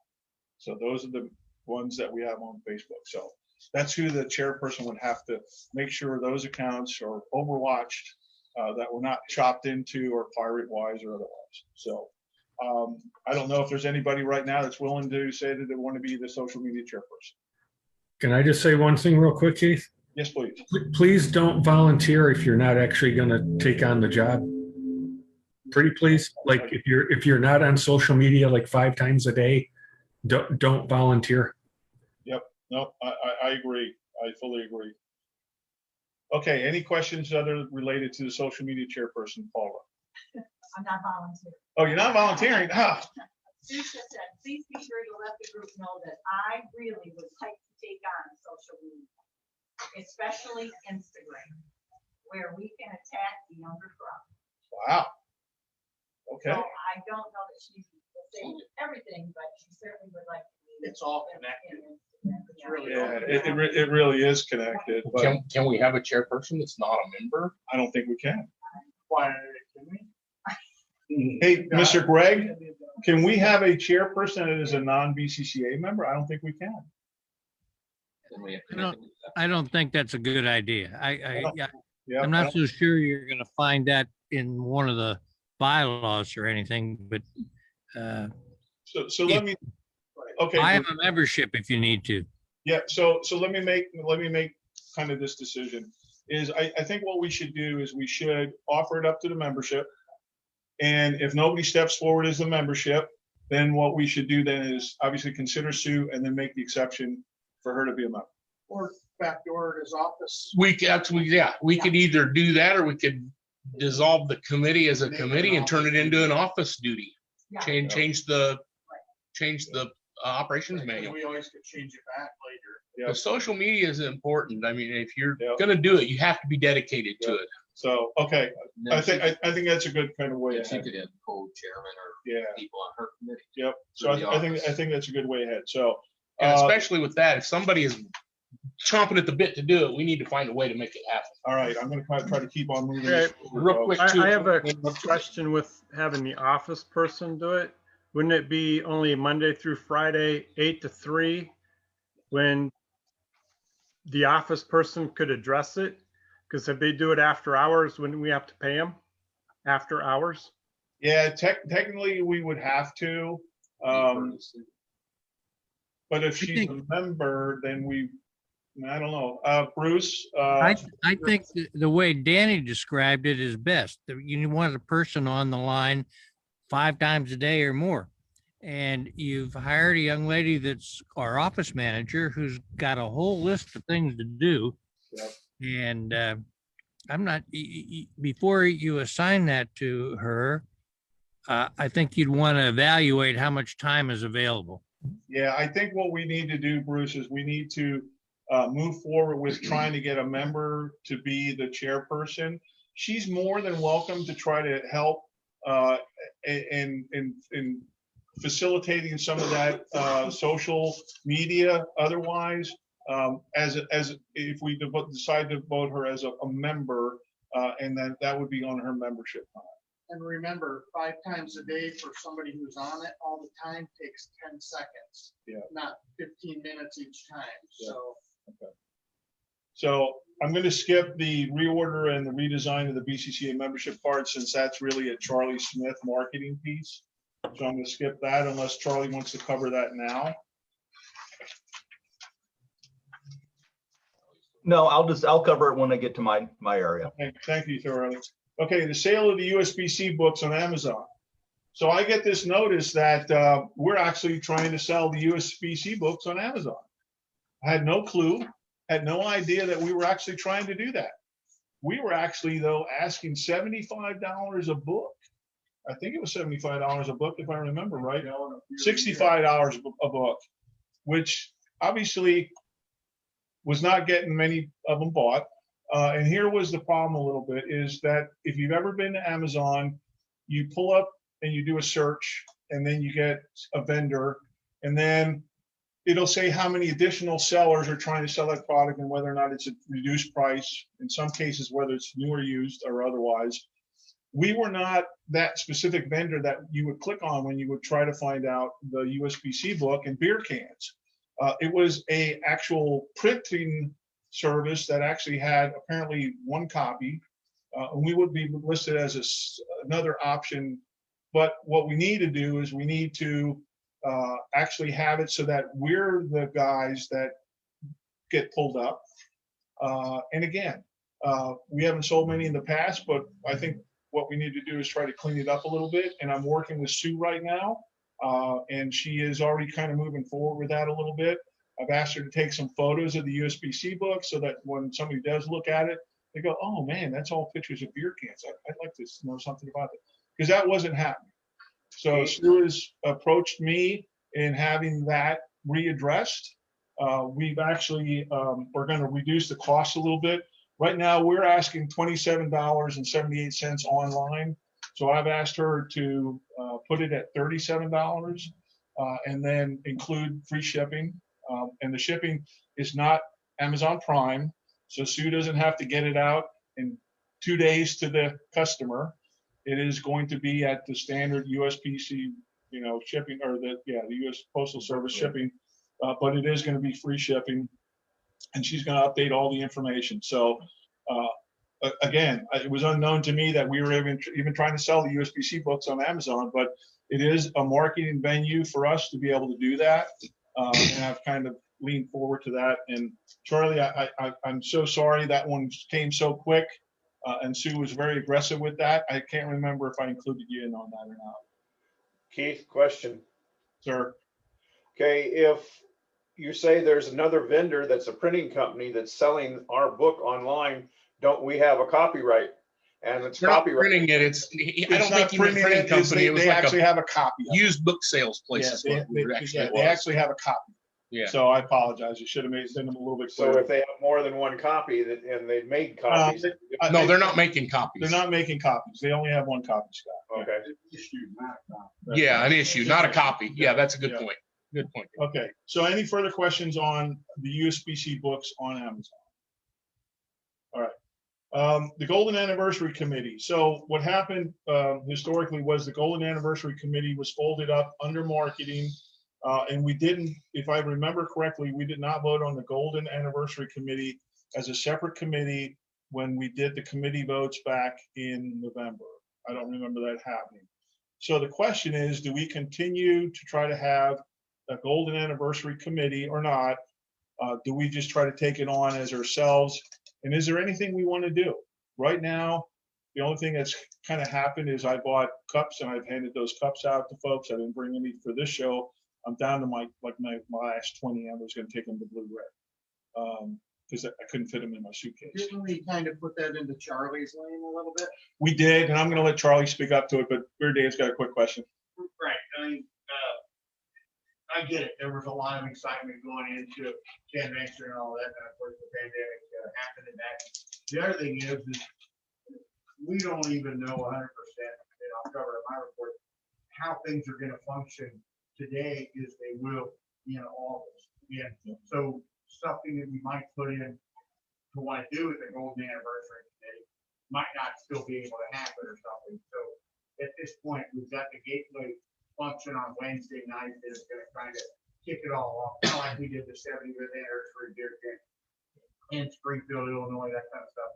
And I think that's all going to kind of work. We did the Golden Anniversary logo, we did the banners and all of that. I think it served its purpose. The problem is us celebrating the 50-year anniversary. It's taken us 2 years to do it because of COVID. So Charlie, did I define clearly how the 50th kind of had folded up underneath you? And I know you had asked me specifically to bring this up as a discussion item. Yeah, so it just kind of happened by default, actually. And honestly, I don't think the committee ever really took off. So I kind of agree with Beer Dave that I'm not sure that it has a purpose anymore because everything's pretty much set in motion. We don't know what convention is going to look like, and we have enough people that are already kind of engaged. It seems like it'd just be a big repetition of effort and another layer that I'm not sure we need. Okay. All right. So we didn't really have an official way of dissolving the committee. Bruce, do we need to take a motion to dissolve a committee? Sounds like you almost already did that since you we pretty much did, but should I make a motion to dissolve the committee? Yeah, why don't you do that? Okay, so I'd like to make a motion that we dissolve the 50th committee. Is there, Dave has made the first motion. Is there a second motion? All right, Clayton has seconded. So the 50th, or the Golden Anniversary Committee is officially dissolved. Actually, I need to ask for votes. Is there anybody opposed to us dissolving the Golden Anniversary Committee? We now have 12 voting members. Tom is in our own. So Okay. Frank's here. Yeah, so right now, we're going to dissolve the Golden Anniversary Committee.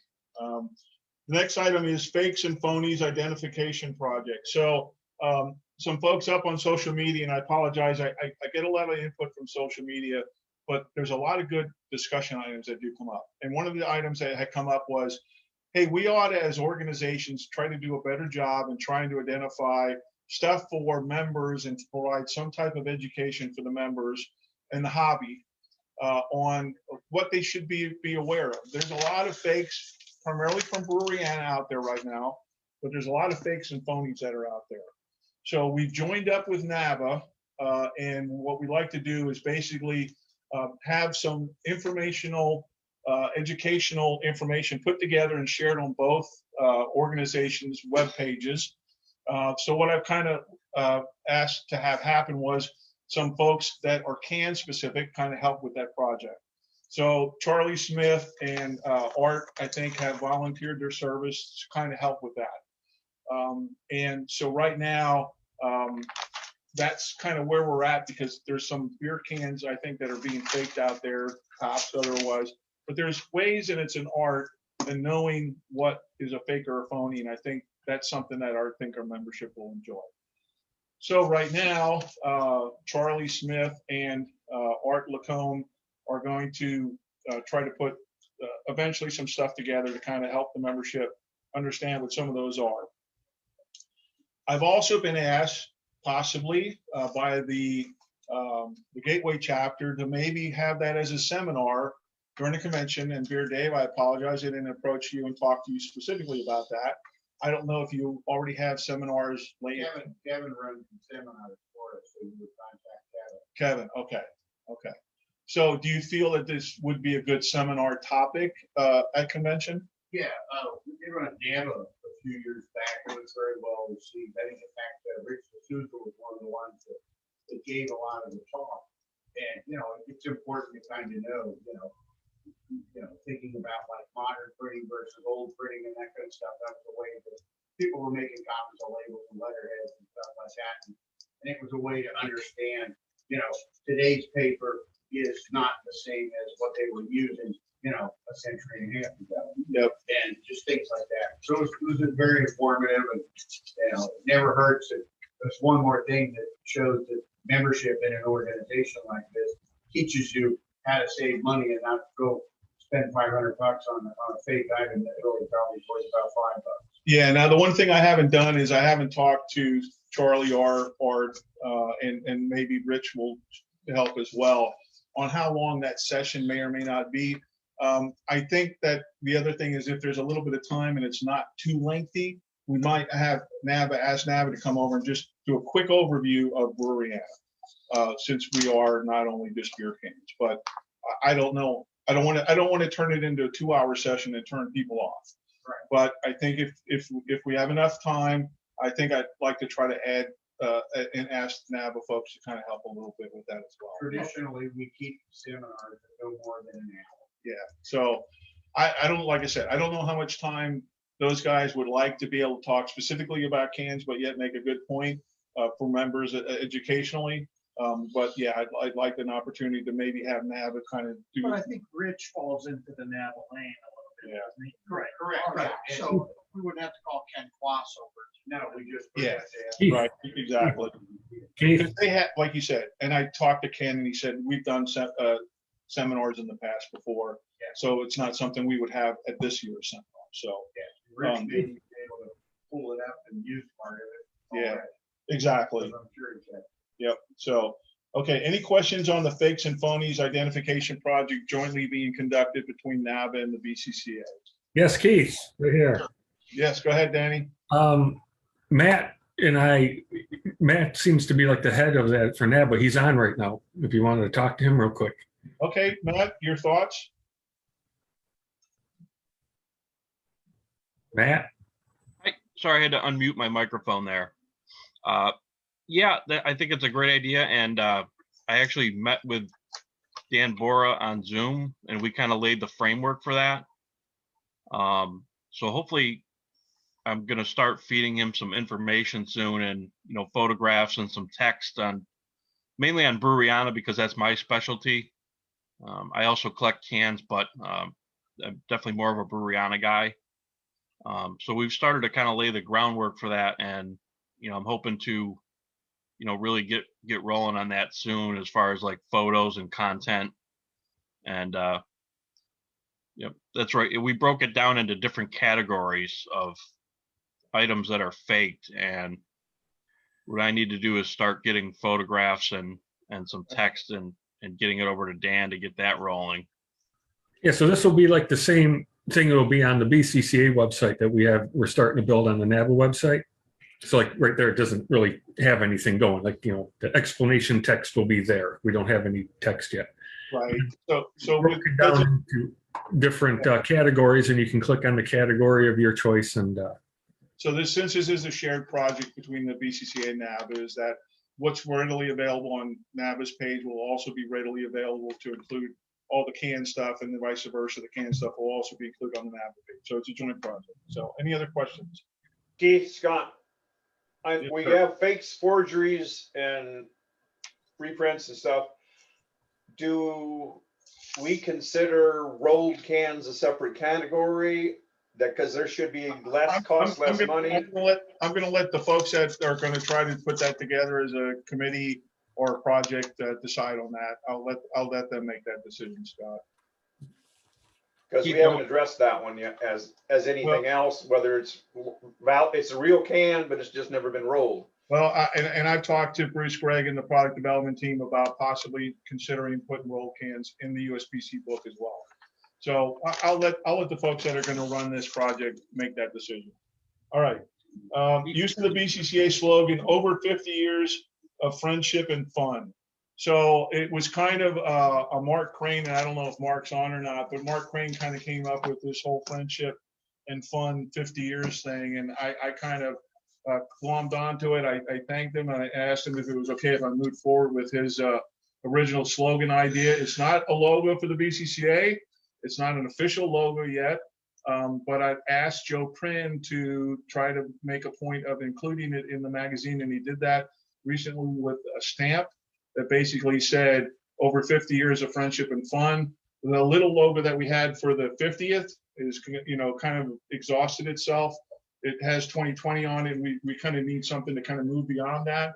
We don't reinvent a logo or a slogan every year, but I think it is something good that we can put on from a marketing perspective, and having people understand that we've gone beyond the 50 years, and we're still, friendship and fun is still our key to keep folks together. So yeah, so right now I've actually asked the NABA piece to kind of put in there also celebrating over 50 years of friendship and fun as well. So any suggestions or ideas on whether or not that is deemed a good slogan forward to move forward with? Your Dave? I like the slogan. I think it makes sense. I was one that was not happy with the design, the little bug on the magazine, because obviously, some of us make like postage stamps along with beer cans, but I think it needs to be more in tune with what we like. So down the path of that, we're going to work with Dan Jaworski, because as a piece that Charlie will talk about on the membership cards, is we're going to update that as well. And then Charlie will also talk about this slogan on marketing capacity as well. So any questions on the use of the slogan, any suggestions, ideas, or otherwise? This Scott, the one thing I thought was missing from the slogan and everything was a beer can. That's what Hey, we're working on it. Yeah, Scott. that's what came across the email. What happened was Joe put up, and Dan Jaworski came up with a great design. It got put on the front page, on the front cover of the magazine, and that was about the extent of it. So we're going to move forward with coming up with a better design. That's going to kind of be a little bit in Charlie's lane because it's a marketing piece. But I just kind of wanted to start us moving forward with the terminology and the use of that phrase and that slogan. Okay. So the other question that came up during social media was whether or not we could host a auction at convention. Okay. So a couple of comments that come up. Hey, I hated auctioning against a friend of mine or bidding against a friend of mine at a live auction. And if anybody knows, a live auction takes a lot of time, and Beer Dave can tell you, he's had to put up, all the stuff that he did the last 2 days with a raffle. It is very manpower intensive. It counts on people donating stuff, but in this case, it would be people trying to put a can up that gets for a raffle, and then whatever comes out of the money would be the money. So I don't think we're at that point where we want to commit additional time, people, or money to try to host a raffle, but I'm open for discussion. Your day. So we've done two things at convention. Both of them kind of ran their course. We did a raffle. It was a way to kind of get people to stay longer on Saturday. We held the raffle then, got a lot of donations and stuff. Don Hardy helped with that as well as with the auction committee. Herb was very involved with the auction. And the raffle didn't really serve its purpose of getting people to stay on Saturday. What it ended up doing was it ended up causing sometimes where people wouldn't back up while the raffle was going on. If the raffle went long, then we got pinched on sometimes not getting out of the convention center in time and stuff like that. And it really it wasn't a drawing site. The auction, on the other hand, what happened with it was the auction became really a garbage dump, if you will, for a lot of broken and crappy stuff that got dumped into, and they would bring it in the auction bid and say, well, this really is a $50 item. And then the guy would get upset. Yeah. And Herb, you've asked me to Yes, and escape. of eBay that eliminated some of the better items coming out. Yeah. I know you were requested to speak as well because you ran some of those auctions, I think. Well, So. That's some numbers, if anybody wants them. Okay.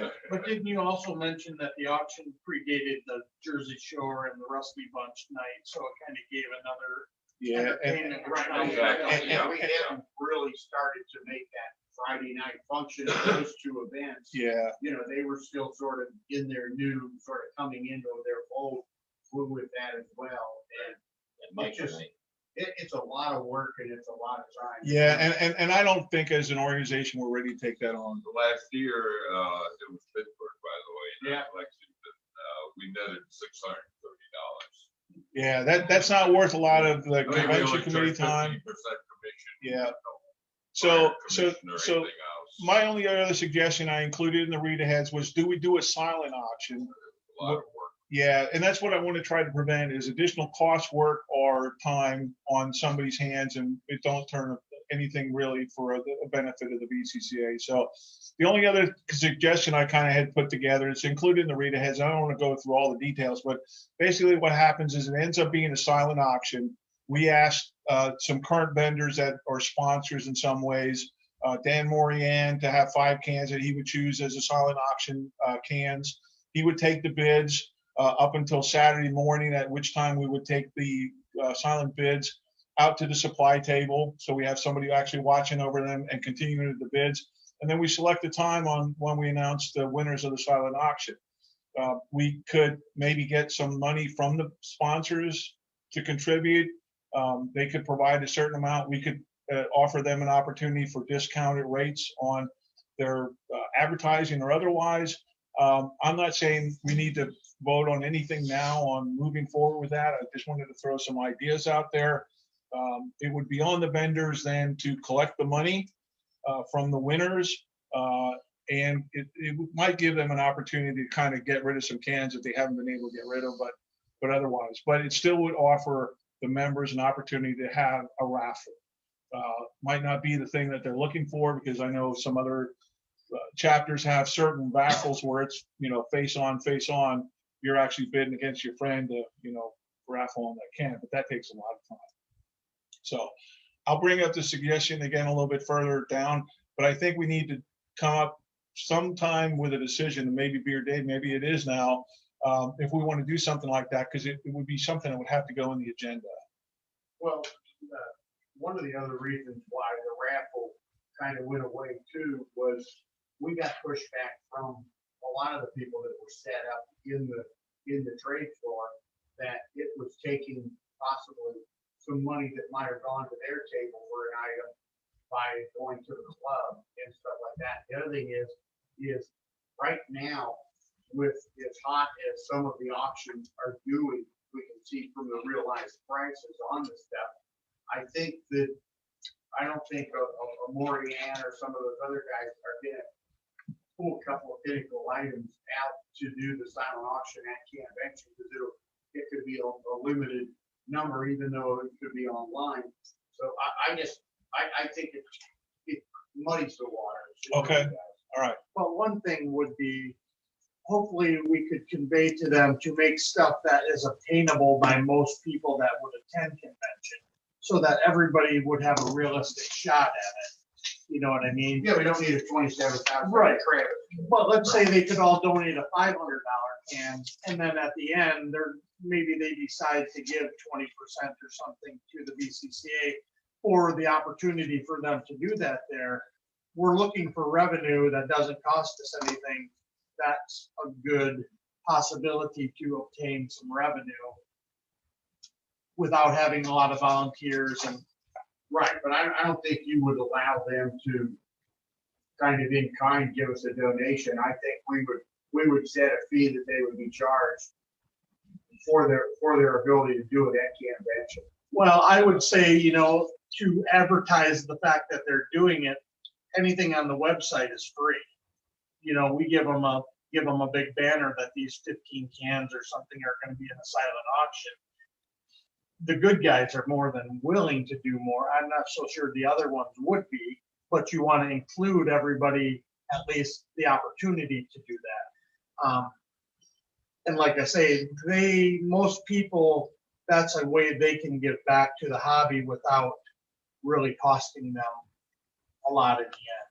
Okay. Right. And another reason why I don't think this is the right year to do it is because of all the stuff that's in flux with COVID and not really knowing some of the things right up almost till we unlock the door, where once we get through this and wherever we choose to go in 2022, and that, I think that gives us more of a chance to do that, because we shouldn't have a lot of some of the unknown restrictions that we currently do. There's a lot of stuff out there that, it just isn't decided yet because of how quick things are changing, and apparently changing for the good. Well, and the other thing we could do, if we decide obviously not to do it this year, is we could also try, if it's a silent auction, facilitate members that aren't at convention to silent bid on the cans as well. Well, I always look at it as it's a perk of coming. It's just another little thing that the people who attend have access to that nobody else does. Okay, yeah, so that's a good point. Very good point. I was just thinking of trying to broaden it, but that's a very good point. So it would be a perk. Obviously, I don't think we're too far down the road, and it's too unclear what the plan is to try to implement something this year. But I at least want to bring it up for discussion. It was an item that was discussed by the membership. I wanted to just try to cover it. So I believe the decision is not to have a raffle this year, but with an intent to maybe discuss it next year on what we think is a good way of trying to hold a raffle for the members that come to convention.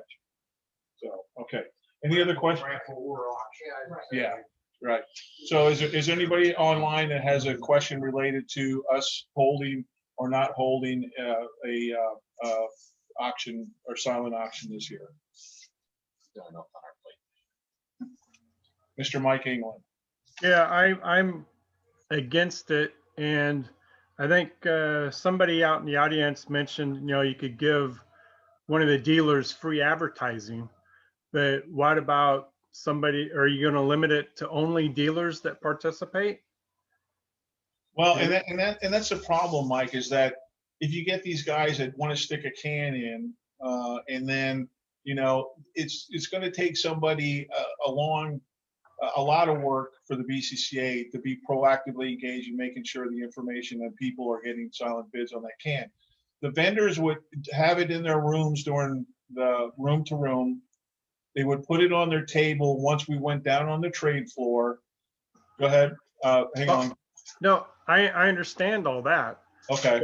But to limit it just to dealers, okay, if you don't, you have to charge some type of fee because the BCCA needs to get something in return for our time. Okay. And to give them free advertising, you know, that kind of defeats the purpose. Okay. 'Cause then you're just promoting those cans for them, you know. Yeah, and then we're going to try to move forward, Mike, on this. And I'm sorry, Carrie brought up a good point. Is we decided that we're not going to do it this year's convention. We're going to do it next year. So it was just an item. Yeah, we'll talk about it. Right, we're going to talk about it for next year. So what I wanted to do was it was brought up as a point of discussion. I just wanted to make sure we discussed it and we kind of at least identified a way ahead. Okay. Is there anybody that has any further questions on that? That is the end of my lengthy, nearly 2-hour old business and new business. Can I make one thing? Please. Can we go to convention and then take a break? Because convention will take a little bit, but the marketing one will take a little bit as well. Okay, Beer Dave, are you willing to? I'm okay to do that. I don't think Carrie will take long for Brewery Industry Partners. And Okay. technically, I follow it. All right, Carrie? Yeah, well, as you can see from the read ahead, what I sent out. Carrie, I'm sorry. I don't think these guys are in Zoom are going to be able to hear you. Can you guys hear Carrie when he's speaking? Dan? Have him come forward. Yeah, what we've got people do in the past is come stand. Sorry, Carrie. Stand over by Don. You can have my chair. Sorry. I just want to make sure everybody out there. Right. Okay. As is in the read aheads, I sent out an email asking for help and got very limited response. But I did get a positive response from Deb Lorenz, and she even had a couple of ideas, and I was impressed with that, and I thought that she would be a good addition to the committee, and I guess I would like to nominate her to be part of the committee. Yeah. How do I? So with Well, each that's convention committee chairperson or committee member, we have to vote on that person then being a member. So right now, the motion would be for us to vote that Deb Lorenz, number 29653, would be a committee member of the Brewery Industry Partners that Carrie Williams is the chairperson for. So I'll make the motion. okay, Beer Dave motion it. Yep. Okay. Yep. Okay. Is there anyone that objects to? I'm sorry, who seconded? John Fine. Oh, John. Yeah. So is there anybody that objects to Miss Deb Lorenz to be a member of the committee? Nope. Okay. Anything else, Carrie? Well, just that we are going to get a form to Danny to put on the website so that a chapter can go to that printout of form and have the information that's necessary to sign somebody up. Carrie, do we have a list of current brewery industry partners? Well, we have the what's in the roster. They are listed. Okay, I'll go through that, then make sure what's on the website's, the same. Thanks. Okay. Anything else, Carrie? No, I did get some feedback from Dave Whitman on a few leads and things that I need to follow up on. Okay. So. Well, now that things are turning a little bit, Right. I think we can possibly try to do as much of a reach out program as possible for the brewery industry partners now that. Yeah, it was kind of tough when nothing's happening. Yeah. Okay. Yeah. All right. Any questions online for Carrie and the committee? Nope. Okay. Someone held up a piece of paper and I can't read it. Okay. Mr. Beer Dave. All right. Beer Dave, I'm sorry. Can you stand up here? Yeah, I'm gonna come up. Okay. Sorry. Hey, Keith, real quick, while he's getting ready, Bruce had to leave. He had some kind of family emergency, so he's doing product development. I hope everything's okay. All right. All right. You want me in Don's chair or here? You're good there. Okay. All right. So a couple of things. First off, a couple of weeks back, we, the whole convention committee, we were all in St. Louis to meet with the hotel and finalize everything in that. We had really good meetings with that. Currently right now at the convention center, there is kind of like an airport scanner that you walk through and it takes your temperature. We're hoping that as the vaccinations continue and all of that, that role goes away. However, if it won't, it's just going to be another new process to convention. Everything's been in pencil for a year, as we know. So that's something that, may become a reality still, that we actually get our temperature taken as we walk in to the convention center at this point. If that's still there, it's because it's an order from the state of Missouri to do that. If it's not an order by the state of Missouri and we would choose to do it, it would cost us exponentially. So we would not choose to do it if the state of Missouri decides not to do it from that standpoint. Go ahead. Sorry, real quick. Danny made the suggestion to move with Don is because it seems to cover it a little bit easier. That's fine. I'm sorry. Not a problem. I think you got to turn that around then. Too. Oh, yeah, that Goes back that way. All right. Sorry to interrupt you, Gordon. It's okay. Not a problem. It's Danny's fault. Yeah. So, Clayton, is that good? the other good thing is a benefit of the fact that convention didn't happen last year, but it is happening this year, is that we are in halls 1 and 2. We were going to be in halls 3 and 4 because the competing convention that was in town with us then had the first 2 halls. So it's a shorter distance to the trade floor. And also the convention center offered us those 2 halls for the same price as what we were paying for 3 and 4. And the hall is larger. So we will have displays piped and draped on the trade floor so that the displays will be on the trade floor. We haven't had it that way, I think, since maybe Valley Forge or Covington. That was the last one. And so it works out nice from that standpoint. They just get a lot more respect and more people see them and all of that. So, this is something we've always liked to do, but we have to have the space. And we will this year, for that standpoint, be able to have displays on the trade floor. So that was a nice positive thing from the convention center side of things.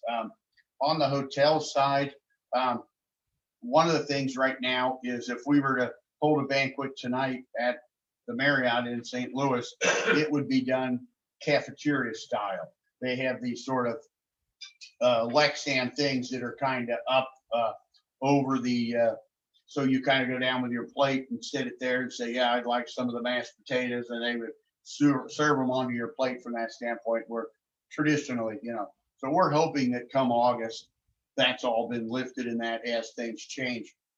We'll know a lot more, we think, after the 4th of July on how we're going to move forward. Kathy Cavell, one of our team members, she's sort of our COVID czar, and she made really good copious notes and things that we're watching for changes that, we have to see how they're going to happen from that standpoint. The other reason too is currently the amount of people that are allowed at a table at the banquet is about half from what we're normally. And so, normally we use a 10 top and we seat 8 people average. Right now we could sit 5 people at a 10 top, and that means you're breaking up couples and all kinds of other things and stuff for it. It would be a disaster. So we're hoping that something like that changes, and even things like, serving cake on Wednesday night for the reception or something is completely different today, as we hope it will be in August. So there's a lot of things that are just still in flux on all of that. I know that we're going to get together with the 3 officers in June during Swaparama, and we'll give you guys a tour of the properties.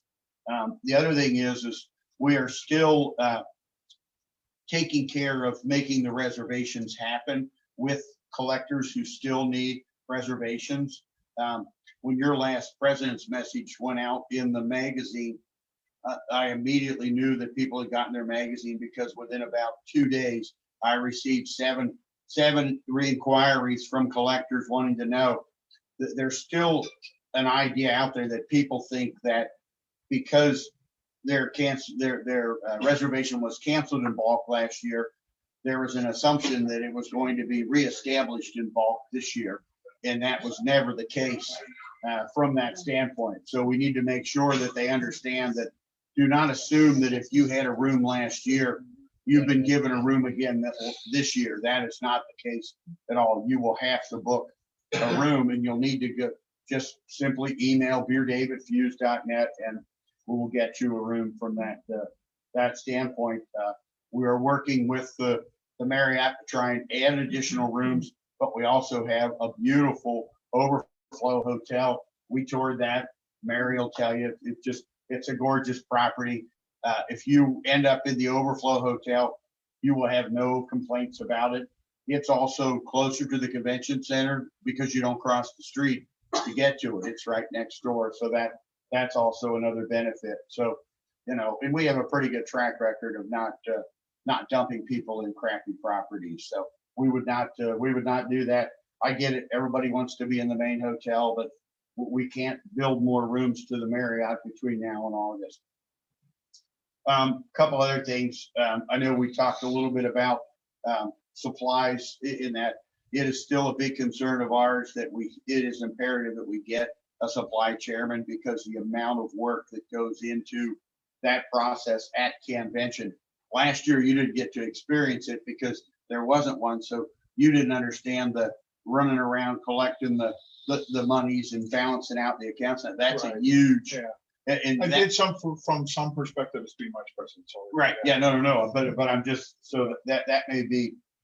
So that's something that we are very much wanting to see that we get a supply chairman as well in some capacity.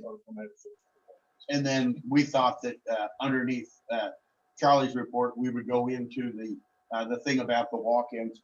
The one thing that we have to continue to stress about the walk-ins, it is for next year's convention that it would be enacted if it moves forward. And we don't want people to think that because there was a survey put out there that they can come any day to the 50th and get in. And we have to keep conveying that because just like some people still think that their reservation was just going to magically reappear. Once that survey went out, people in their mind are thinking, I can come into convention. So that's something that we have to stress and understand because there'll be people showing up on Friday wanting to know, why they can't. So that is one of our other big concerns from that standpoint. And then the other good news is why we were in St. Louis, we had some really good conference calls and a lot of live emails and Zoom and stuff with the two properties we're considering for 2022. And we're hoping that by the end of March this year, we will announce whether we're going to Virginia or Atlantic City. So 10 days. In about 10 days. Yes, that is correct. So 10 days, guys. that's what we're hoping for. And it's just, it's a lot of, I understand. arm twisted in that to make it happen. And we sure didn't want to do it in the middle of COVID. I mean, I just think that that's important that we get that soon because, like you say, everybody's obviously feeling the crunch to plan their. Correct. stuff, so. And those host chapters and all of that need time. We absolutely get and understand that. We want to be able to get them that information prior to convention so they know what they need to be doing to raise money and promote their facility. So, but really, with that, I'll open it up for any questions. So I got two here, Dave. Go ahead. So one of them is, and I don't know, I don't mean to put Mike England on the spot, and if you don't want to provide the data, that's entirely up to you guys, obviously. Do we have the numbers of room nights that we currently have booked? Does that give us any good information, or should I just not? It won't help anything and stuff. Okay. And people always confuse room nights with rooms rented, and it just muddies the water. So Yeah. just to get a feel, I mean, do you feel pretty confident room-wise number, even though my next question is gonna be about registration, that we're really kind of got some good numbers. We're moving forward with some good. Oh, yeah, and especially with the vaccinations and stuff, we have seen maybe 2 cancellations in there. They are either, one is a wedding and another one's a health concern. Okay. And that's, so we don't see our membership peeling away, and we really think, I mean, even last year, they held on to their reservation as long as they could, just in hopes that it would happen, and obviously it couldn't, but, so we're not seeing a large exodus in any way, shape, or form. My thought on that is until registration happens, that's when money is actually at stake. Yeah. And that's when the room nights will cancel if they're going to. No, you're exactly right. And that's it, because when you send your check to the office, that's final. Right. And that was gonna be my next question. Phone. I think somebody's trying to. And that was gonna be my next question is, do you guys have a timeline on when you think you're gonna put registration? Oh, it is. Okay. All right. Okay. So do you have a timeline you're hoping to meet on putting the registration out? Or do you kind of have a general idea? When We were just finalizing the pricing and all of that, and Mark will soon work with Joe Friend, and it will be in the May-June issue like it always is. Okay. And people think that it hits like in the January issue, and it never has. Right. It's always May-June that, and but it's just a perception of New Year, we have to get the convention registration and that. So it's just the 2 issues. I know it's been asked a couple of times, and I just wanted to try to kind of find out where. No, because that was another reason why we had to go to St. Louis to get our final pricing on table rentals and figure out our banquet pricing and all Hotel that. registration started earlier also. Yeah, true. I am speaking with her, but I have to assume that you really expect internationally we won't have those visitors, so you're counting on losing those room nights. Correct. Yeah, we do not think that, I mean, we would love it if all of a sudden Australia could come, and any of that kind of stuff, but we don't think, and we're not even sure of the Canadian issue from that standpoint either. So, we know that that's probably 25 members that probably can't attend for that reason. We feel bad about that, but we can't kick convention down the road again for 25. But you have a plan if they're booked in the main hotel that you can move people from other ones into that space. Right, which is another reason why it's important to there's not going to be an e-blast that goes out saying that there's 10 rooms, because the problem is when we do the e-blast, those 10 rooms are gone within an hour, and people that still need lodging. So that's why we've taken it to where it's mostly myself, Mike England, and Mark Crane that are kind of managing those reservations from that standpoint. From the half a dozen international people that I deal with, they pretty much are reserved, but they're not. Yeah. Oh, no. And we feel that way as well. And it's a shame, but Dave's got a question for you. Hang on, Scott. Hang on real quick, Scott. Yeah, no, like Mr. Tom Hoffman, he pretty much said Canada right now. He was not going to even be able to come right across it. Yeah, and we think Ed and Larry from the West Coast. Hey, Scott, I'm going to get to your question, but I'm going to ask if anybody on the floor has any further questions, and then I'll get to the Zoom and the community. So is there anybody else on the floor that has a convention question for Beer Day? Nope. All right, Scott, you're the first one in Zoom then that's got a. Okay, the question is masks. Okay, right now, most places are requiring masks. Are we going to provide masks? Or are we going to require people to bring them themselves? And secondly, since Keith had a good result on selling the BCCA masks when they came out last year, are we going to offer them again? Okay, the answer to that is yes, plan on having a mask still in August, because we don't think that the mask mandate will be lifted by then. And it will be as important that you wear a mask as it is that you wear your badge. We've even changed some of the verbiage in the agenda booklet to read, no mask, no badge, no fun, because we really think that that will be the scenario. And 3 things. If you're responsible and you're going to pack underwear, you should also pack a mask. We're not going to give you a free mask every day. It will be a huge expense. we will have some temporary masks there for people that didn't wear a mask or forgot a mask for that day. But we're not going to have thousands of masks that we hand out in droves so that they can pitch them on the street between the hotel and the convention center. We're going to have it to where, you know, you just need to be responsible about the mask from that standpoint.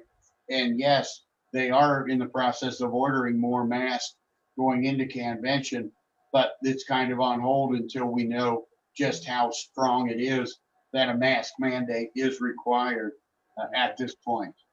We don't have to wear them up here and everything's open. Oh, one point, the hotel requires masks. Yes, that's So to get your room, you have to have a mask. Are we going to have a restriction on elevators again? Well, Scott, a lot of stuff that you're asking right now is We'll change before now and then. Yeah. Correct. So right now, yes, there's a restriction on the elevator. And, you know, we're seeing it at this show with the Luck of the Irish. You know, the door opens up. There's 4 of us on the elevator. There's room for probably 2 more to get in. And people are just saying, no, we'll wait. And they're looking for an empty car in that, because everybody's going to treat this differently in August as they are right now. And I know some states are wide open. Some states are still locked down and very restrictive in that. Missouri is very similar to Ohio and Kentucky, where I play on a regular basis. And that's kind of how the Midwest has been operating. They are slowly but surely, you know, releasing some of the restrictions, allowing now restaurants are at 60% and things like that. So, but are they going to be at 100% by August? I cannot answer that. So a lot of those questions, just understand that's life right now. And we hope that it'll change for the better. But, you know, there's going to be inconvenience even come August on some of the things that we're normally used to at convention. So the best thing everybody can do is plan on wearing a mask at all times, you know, unless you're sitting, eating or drinking, that kind of stuff. But right now, if convention was being held today, masks would be absolutely required to get onto the trade floor. They were today at the Luck of the Irish, and we had no problems. We had a lot of walk-ins. Everybody wore a mask. There were no arguments, confrontations, or anything. It was a very smooth run show, and people were just excited to be able to get out and walk around and look at tables and acquire things for their collection or move things and whatever. And it was really a fun show, and everybody cooperated, and that's what we're hoping happens at convention. All right. Any further questions on Zoom relating to convention? Okay. I have one. Okay. I'm sorry. Go ahead, Charlie. So, Dave, did I understand that there's going to be no public release of the overflow rooms to the membership? Did I understand that correctly? That is correct, because there aren't enough for us to just do an e-blast and let them out there, because they get sucked up so fast, and then we're not able to capture other people, because we're noticing right now, as people have gotten vaccinated, they've decided to come to convention in that. And so we really feel that the best way to capture as many as we can and get them properly into a hotel is for the convention committee to do that. We're not thrilled to be the innkeepers, but we think that every time we run an e-blast, we immediately run into a lot of people that, oh, I was out of town, I worked that day, I didn't get a chance. And it seems like we spend another 3 weeks trying to capture all those people again. And the e-blast has not really been helpful in absolutely getting these people. We've done enough out there of telling people to contact me about a room. And if they're not willing to do it that way, then maybe they're not willing to get a room. I don't know how else to do it. So I'm not sure that word is out there amongst the membership. How exactly have you been getting the word out that they're to contact you? You were talking like from last convention? No, we're talking about if you're coming this year. No, what I'm saying is how are you saying you got the word out? We have gotten the word. We did an e-blast once already that asked for people to contact me about a reservation, and that was very successful and very helpful when we got the overflow hotel. We never announced where the Overflow Hotel was. We just announced for them to contact me, and we've been promoting that going forward, that if you need lodging, Keith's put it in his president's message. A lot of the chapters have put it in their newsletters and on their websites and stuff, that's how you go about getting a room at convention currently. Well, the only thing I would say, and I'm trying to find Charlie's perspective, is I think what happened was a lot of the hotel reservations filled up and people saw that it was filled up and there was nothing else at the end. I don't know that we ever announced to the membership that there was an overflow hotel, or did we? Right. Do enough job to do that? We did an e-blast on that, and we told them to contact me for that, and then that's how we filled in the overflow hotel. Do we remember that, Charlie? I remember it. I just don't remember when it was. If we did, it was a while back. I think it may be time to reiterate that, because I'd be okay with it. Absolutely, I'd be okay with another there's a lot of e-blast. people Yeah, that are and the thinking- key point. Yeah, the key point, Charlie, being reach out to Beer Day. Yes, well, yeah, and that's the thing. So I think that there's a lot of people that have no idea that they still have the possibility of going to convention. Yep. Okay. Yeah, absolutely. Yeah, no, I would entertain an e-blast, every month between now and July. I'm okay with that. Okay, Charlie. So yeah, work on an e-blast to inform the membership that in fact we have secured overflow hotels and that there is rooms available. Maybe that's not the right wording, but that Beer Day would do the coordination piece for those folks that would like an opportunity maybe to possibly attend the event. Right. Okay. Got it. Yeah, I'm all okay with that. Not a problem. Okay. Any other questions on the floor relating to convention? So if you didn't hear it or not, Beer Dave basically said by the end of March, an announcement would be made for where the BCCA is going to hold the convention in 2022. So that's kind of where we're at with that. Beer Dave, anything else? Nope, that's all I have. All right, super. Thanks. So rather than take a break, since I'm asking folks, you can please take breaks in place. On the floor here, we've asked the hotel to bring water, so there's water available. That'll then make you take a break to the bathroom. And those out in Zoom, please obviously take a break on your own time if you need to. But we're going to try to continue to move forward here. There's still some more stuff to cover. I'm going to try to get through it fairly quickly here. Okay. So the next one is Mr. Jim Tolley with the Finance Committee. Mr. Jim? All of my stuff was in the read aheads. I'm done. Okay. Mr. Joe Prentice, Joe He Prentice did.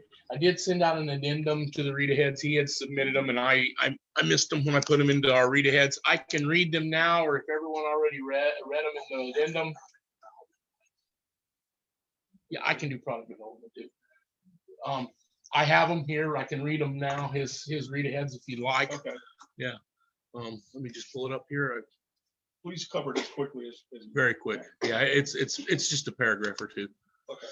He said the March and April 2021 issue of the magazine has been delivered by our printer to the post office. Some of you may have already received your issue in the mail. Let's hope the performance of our USPS is better than last issue. It never will be. Working ahead of schedule was again a benefit for the committee as life issues continue to pop up for members and our suppliers. Despite several challenges to the March issue, we were able to manage them under control. We have a good team. We're in the process of designating pages for the May and June issue. As you're reading this, I'm noticing we are a little can heavy in this issue, which is not all that bad of a thing as we as the magazine is beer cans and brewery collectibles, but we need to look to other content for a more balanced delivery of assorted topics. This issue will also have the first convention pages such as Hall of Fame bios and info, can of the year information, convention displays, and a convention registration form. The listing of new members in the magazines continues to be received very positively, and thanks to Danny Boer for the work he's doing on the website for expanded magazine coverage. We're getting stories and documentation beyond what we can show in available print pages. So Dan's creating pages on the website for this. This is helping to keep us within our 48-page format as the budgets we have established. Respectfully submitted, Joe Prin. That's the end of his report. All right. Any questions related to the magazine first on the floor? No questions? Anybody out in Zoom related to the magazine committee? All right. Mr. Clayton stepped out, but I know we want to get into this piece, Charlie. I think it's, He's discussing something with Charlie right now on that, so. is he? maybe Okay. skip down to another. All right, so we're gonna skip marketing for right now, and we're gonna go into. Did we? What's Let's that? just kick it for a couple more things, so Charlie. Yeah, okay. Okay. So let's go into product Yeah, development. we said We'll Bruce probably Gregg left, skim as so- much as possible. Yeah, I'll do it. It's pretty much in the read aheads. Everything is in the read aheads. USBC volume 1 and 2, since the first of this year, volume 1 and 2 have updated nearly 100 cans to the 5 image views. Both volumes are at the 75% complete mark on the image upgrades, and both have added a number of new cans as well. And I still have more set in there to shoot, and so does Jim. So that's constantly going. We wait for a new normal beyond COVID so that the endless possibilities can again be explored. Despite the pandemic, progress is still moving forward. Let's not read everyone. You want me to just, Yeah, okay. Please. So, okay, all right. Yep. Be as quick So as you everybody can. already got it. So also there's work on the new cans database. There's work on the 10 over cardboard and on the USBC website. Ron Gregg has been making significant upgrades to it. We really have seen a lot of upgrades and improvements. There's still a little ways to go and modernizing databases and whatnot, but Ron's doing a tremendous job so far. So in relation to that, I'm sorry, Brooke, I didn't mean. Oh, to go cut you off, right, Mike, go but right ahead. in relation to the USBC website, I would say with some of the updates being made available, it would be great if some of the members could provide feedback to Ron and Bruce Gregg and the team on what they currently see, what's working, what's not working. I know that Ed Well, we has- get Ed Ski's feedback. Yeah, Ed has provided some feedback on what he thought he saw working and not working. And it's always good, though, for us to continue to get feedback on what is working for the members on that. So I'm sorry. Go ahead. No, that's all right. And also international, which is Dr. Tom Hoffman's area.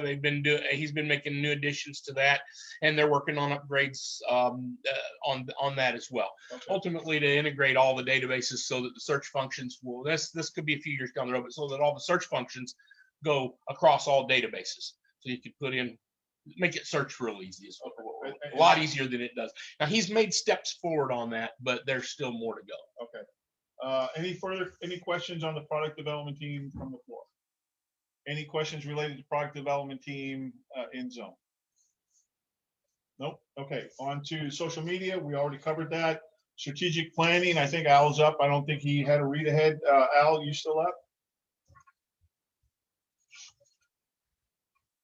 Muted. I don't know if he's muted. He looks like he's muted. He's actually on here. I'm here. I'm here. I couldn't figure out how to unmute my phone. I really have nothing significant to report. Over. Okay, thank you. Supply committee, I already covered that. Mr. Danny Bohr, website committee. Hang on, I gotta try to get Al muted. He sounds like he's at the party. He sounds like he's out at the playground or something. We got the read ahead. The big thing is for anyone that's listening and hasn't read the magazine is you can download your membership card. I don't know if anyone has. I haven't gotten much feedback except for people asking how to do it or whatever, and I've helped them through, but I haven't got any feedback on, boy, that's great, or boy, it sucks. So, hopefully it's working for everybody. I had some notes somewhere. On the historian, is Kevin still the historian of the BCCA, or is that? He is still deemed as a librarian, and I think he made mention that he wanted to continue on in that role. Actually, that's something I will actually have to reach out to Kevin and find out if, in fact, even though he's no longer working at the office, if he would like to continue to maintain the role as librarian. Right, because that's like on the website. I just want to make sure. Okay, well, we can look into that. Besides that, everything else is, it's all good. All right. And thanks for all that work there, Danny. Hey, no problem. So we're going to go back now. That's all right. Can I just, we're going to kick the 2-day discussion to the next meeting because this is going to drag on. Okay, all right. And I think that's a good idea. But can we get a hand survey from the people who are voting members who plans to be in Chicago for the meeting? Because it's going to be a lot easier to talk about if we're in real person instead of on Zoom. So can you ask the people on Zoom So, yeah, so let me kind of, I know John Finan, even though you live in Chicago, I'm going to ask you, Mr. John, are you going to personally make the meeting, the board of directors meeting in May 16th at the Bullfrog chapter? Mr. John Finan. I have written down the date in my calendar in pencil. Oh, So, I want yes. your name, John. That's fine. Yes. Mr. Frank. Yes. Mr. Frank Brown. All right, we've got to unmute you.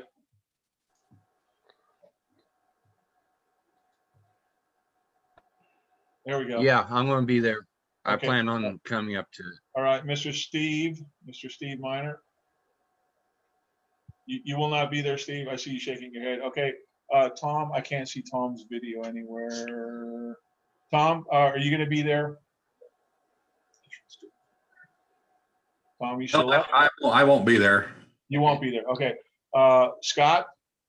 I'm hoping to get my knee replacement about that time. Okay. So that's fine. I mean, and I'm assuming most of us are planning, Gary. Okay. So we're gonna kick it. I'm gonna try to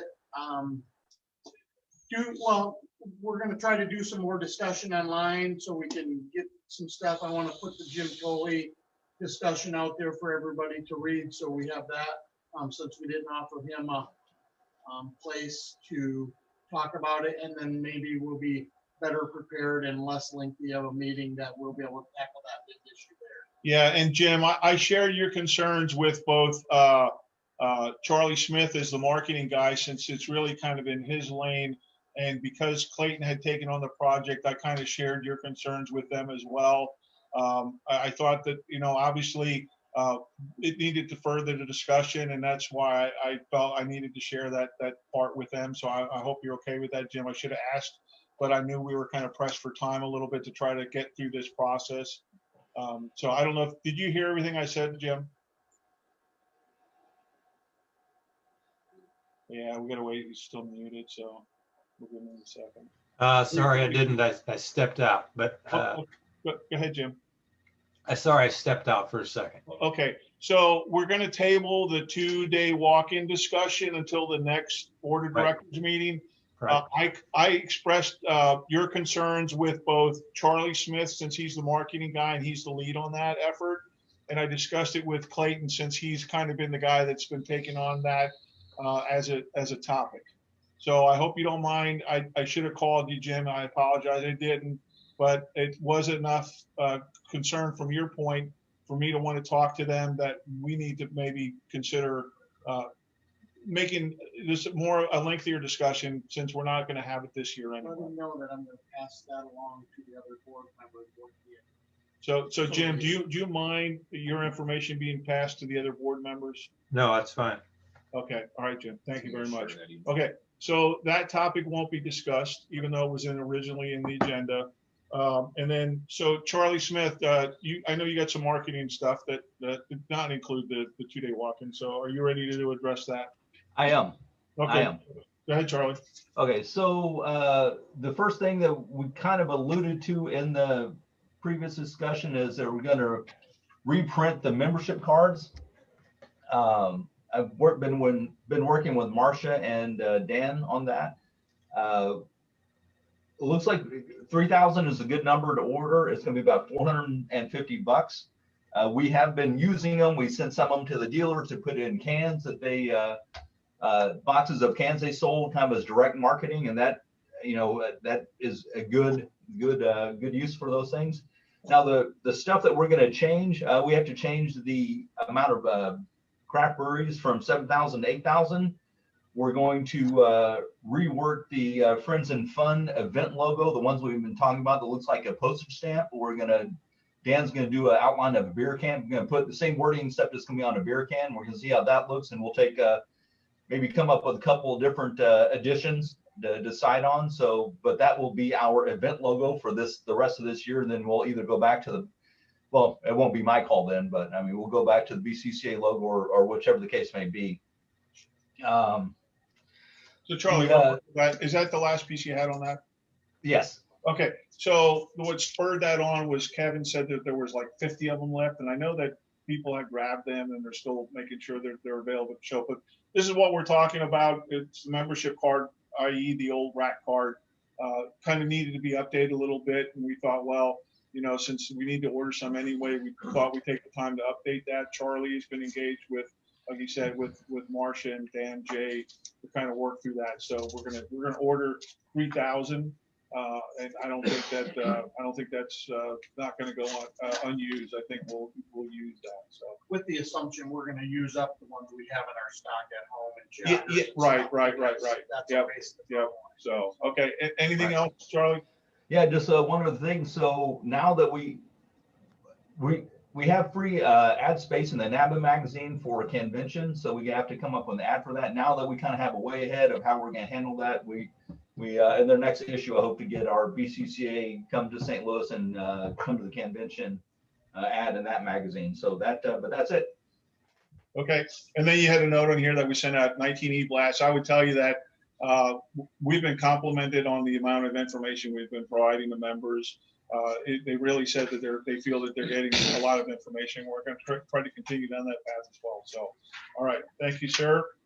The next one is going to be the gift management. I know Mr. John Cotterman said that he would not be able to make it. He had something else going on, but the only thing I want to talk about is specifically some donations were given to the BCCA. We turned that over to the Beer Cans Plus. They put it up on their auction site. They made $2,684. And I personally thanked Beer Cans Plus yesterday. I'm going to probably send Dan Baker a letter since he wasn't here anyway. We talked about me doing a letter. I didn't do that. That's still on me to do. But I did thank them personally, having seen them here at the show. So is there any questions related to gift management? Oh, real quick. So Sue asked me to come up with a design for a standard card that the BCCA would give to people that donated something. We didn't have anything built. I asked her to work with John Cotterman, since he's the gift management person, to please kind of come up with kind of a general, it doesn't have to be anything fancy, just something nice that comes from the BCCA that just says president, doesn't have to be signed. In other words, doesn't have to be sent to us to sign or otherwise, but it's going to be a little thank you that goes out to them and gives them that little token appreciation that we haven't been doing in the past. So Sue will be working with Mr. John Cotterman to work on that. That was a fantastic idea from her. So I can tell you that Sue is leaning forward and she is coming up with some fantastic ideas. So advertising committee, I don't know if Mark Crane made it on. He was there. All right. Go ahead, Mark. You got anything specific?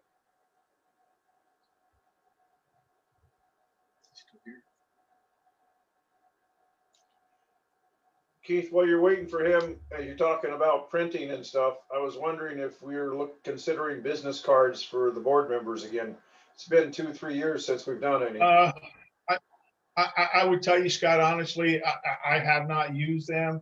I continue to forget putting them in my wallet to try to hand them out. And on very few occasions would I have had an opportunity, but I wish I had a card to hand out. So I don't know that it was worth the print because we had to order so many of them. Oh, you're right. It's really stuck on there. To make it effective. Yeah, I hand them out every time I go into a brew pub to the brewer. Okay. We're just gonna have to go to printing our own because Yeah. the majority, there are so few used. Yeah, and it's on your own. I'm sorry to ask that, but yeah, that's really where it's at. So, Hey, Mark, Keith, this is is there Mark. anything you had specifically that you wanted to talk about? I had nothing else to add to my read aheads. Okay, super. All right, Ms. Paula, you got a question or you want to go? No, am I up next? Well, yeah, you're up next. Okay, well, I have one statement before that. Okay. Back to the business cards. Is it possible for Danny to make a stand, since we can print our own membership ones, is it possible for him to do a standard template on the website and us be able to go in, put our own information in and print our own business? I know that was a lot of work to do a membership card, but I'm going to ask Danny. Danny, is there a way to do a board member or officer or committee member, maybe even card that they could print off at their own address? I doubt it, but I can look into it. The membership card's all part of a membership program. Yeah. But That's, yeah, I can see, I doubt it. You know, I doubt Okay. that would work, yeah. Okay, yeah, let's see where you can maybe go with it. But I think if we at least try to check on it, we'll be good. Okay. All right. You'd have to have card stock to do it on, so. Yeah, that and that's just it. But the thing you can do is that if you have the format, you can then go down to FedEx and have them printed on card stock for you, and you won't have 500 cards that you got to buy. So, all right. Paula. Real quick on nominating, I didn't have any read ahead. The only thing I will report is as of today, we have 2 members who are going to return running for the board, and I have 4 BCCA members. So there will be 6. I can't hear Paula, she's not near the microphone. Yeah, I'm sorry, Paula. Can you come up? You can reiterate what you said. Okay, so Paul is basically saying that we have, of the candidates, we have 2 that are going to be return members that have expressed an interest in rerunning for it. And that we have 4 other members that are running for it as well. So we have a total of 6, and we have 4 we have to fill, with Clayton being the wild card. Well, I'm up for reelection too. Oh, that's right. You're up for reelection too. Okay, I'm sorry. You're on that list of 4 then. Okay, Well, sorry. no, I'm on the list to be done this year. That's right. Okay, okay. But if you know anybody else, we can have 10. Yeah. We don't need Yeah. 6 or 4. We can have 20. Yeah, so, and Paul, in the past, we talked about whether or not you want to put out a message, an e-blast or otherwise, so it's something to consider. Information will be coming after April 1st. Okay. So, Jim, you're the nominating chair. Was there anything that you wanted to talk about relation to nominating committee? No, Paul has covered it. So Okay, that's it. thank you. All right, Robert Fondren did not make it. Unfortunately, he normally does, but he expressed that he would not be able to make it. So he did send out his information. It was in an amendum. It was in the original read aheads, and then he sent another sentence to put into the addendum. So everybody should already have that in their email. So the roster committee, all he said was that, hey, the rosters went out. Hopefully everybody got their roster. If you didn't get your roster, please reach out to Sue at the office, and we will make sure that we get a roster out to you. And then the Hall of Fame and the Can of the Year committee, all that information has been provided to Joe Friend to make sure that it's in this magazine. So that has been provided. All the I've got nothing for that though, Keith, just so you know. Oh, I know. He said he's gonna work with you on that, Okay. Danny, and we'll make sure that happens. We don't want to beat the magazine. We kind of want to get it all out at about the same time, but he confirmed for me that he would work with you, Danny, on that as well. Okay. Okay, so yeah, we've got a little bit of time because that magazine won't hit the streets until probably the May timeframe or thereabout. So, is there anybody has any questions relating to the roster or to the Hall of Fame or Can of the Year on the floor first? No question. I can cover the quick addendum that he sent out too. Was it something specific? It was just, he said e-blasts will be sent out in early May and early July to remind members to vote. And he also said that he did meet the deadline by March 15th to Joe Prin for the May-June issue of the magazine. Okay. So that was what it was All right. in his addendum. All right. That's it. So I think we've covered all the committees. We've covered everything on the agenda. Now, I apologize at the very beginning. I failed to read off the agenda, the amount of members from last year to this year. And I would tell you that there's just, last time in January, we announced that we were plus 11. This year, we are announcing that we are plus 6. And if you paid any attention, Paul has read off a lot of remembrances, and we've lost a lot of members through that. For us to shine the last at least 2 periods for plus 11 and plus 6, we're doing pretty good. I think that's a lot of effort put forward by the members of the BCCA and getting the word out and talking to folks to join the BCCA. So is there anything that anybody else has residual questions related to the committee or otherwise? Well, I have one thing, and I apologize, but I've heard from one member that wonders when we do the meeting minutes if there was a read ahead that was read, does it say see read ahead under the official minutes? Because they would, I mean, if you don't get the read aheads, then you don't know it. Should we be copy and pasting that into the minutes or not? I don't know that we need to. You think we should, Toby? Absolutely, I think we should. Okay. But again, I didn't even get the read ahead. Because some of it is detailed information and I know it will make. the And minutes we longer. post it up on the BCCA page. I mean, Toby's one of the reviewers and we want to make sure it's going to lengthen the minutes, but I think it's important to include the information in there as well. No, it doesn't have to be part of the minutes. It can just be separate. You can have the July Board of Directors meeting or whatever Board of Directors meeting minutes, and then underneath it, read aheads. Read aheads in a link or something. You don't have to go and edit everything. Toby, what are your thoughts? Have the read aheads as what? A separate Have a piece. separate tab or something under the official minutes. You mean attached? Yeah. Yeah.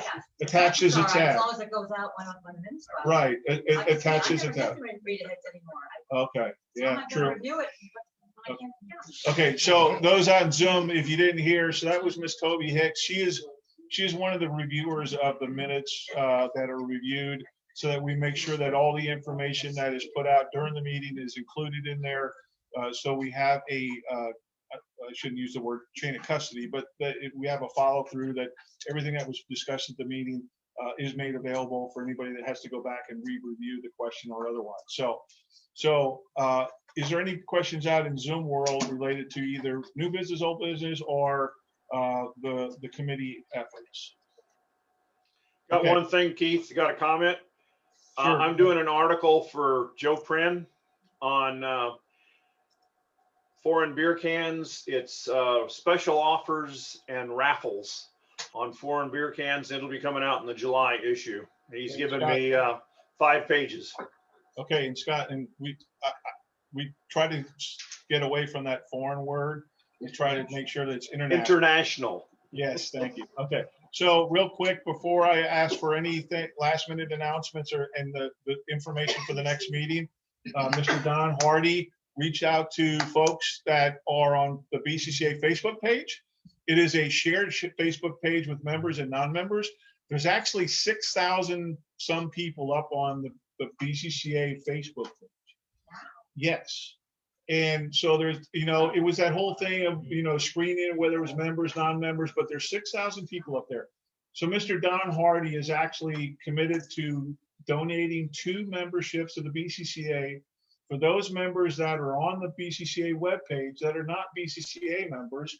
So he has donated 2, and he would like to take the opportunity now to draw out of the hat those names of the people that, go ahead, Don. Yeah, it was brought up as a question in the Facebook group that if you want a membership and you're not a member, to contact me, PM me, whatever. And I had 16 people request to be put in this raffle. And the way we do it is I have their names listed here, and there's numbers 1 through 16 instead of writing all their names on here. It's crazy. So 1 through 16 is in here. So the president is going to pick this, so nobody can yell at me. So number 10. So number 10 is Eric Zemkis from Pennsylvania. And number 6. And number 6 is Shane Bogren, also from Pennsylvania. Oh, that's kind of weird. I'm a native Pennsylvanian. I didn't mean to do that. And what will happen is I will contact these people and I will get the information and I will fill out their card, their rack card, and then I'll send it in with a check. So just one last minute note, as I had indicated, I'm going to send out to the board members a copy of the current inventories we have available on within the BCCA supply system. So that way everybody from the board can kind of understand what we currently have on hand and where we're moving forward with for items at a discounted rate. So I will make that available. That is an action item for me. So is there any announcements, or does anybody want to make an announcement? Here, Dave. I just want to let you know that these were some mugs that were donated to the chapter via Doug. And if any board members or anyone else would like to help themselves to one, you're welcome to out the door. And if you're going to the dinner tonight, we will meet next door, basically at 5:30. And we'll have a cocktail or whatever for about a half an hour, and then we'll go upstairs for the banquet tonight. And if you still haven't paid and you're planning on going to the meeting tonight, no problems at all. We can take care of it. Just show up over there and we'll take your money and we'll invite you to join us upstairs. But should be an awesome night upstairs. It's a clear night, really a good view. We should have good fun up there. Okay. Well, I got to make the details for the next meeting available. So the next meeting is going to be May 15th, 2021 at 1 p.m. Central Daylight Savings Time. So I know that Chicago is in the Central Daylight Savings Time. It is the Bullfrog Chapter show. It's in Wakanda, Illinois. I will reach out to the chapter and ask them to, give us details and support on the show, the meeting being there, to make sure that they're fully aware of what our requirements are and all those other things. I'll work with Mike and his requirements as well. So we will reach out to the Bullfrog Chapter. Is there any last minute issues? Yeah, join us tonight, every Friday and Saturday at 8:30. We Zoom and we talk. Dan and the Michigan guys, and it's everybody. It's been pretty full group sometimes, but they do a Zoom every Friday and Saturday night. Started usually about 8:30. It talks a lot about beer cans, all kinds of other stuff. So everyone sits in their can room or their brewery room, and you show off stuff. That's it. So let me know. I'll send you the link. Okay. So Clayton has made a motion to adjourn. Beer Dave has seconded that motion. And the meeting is adjourned at 5:50. I'm sorry it took so long, but it's adjourned.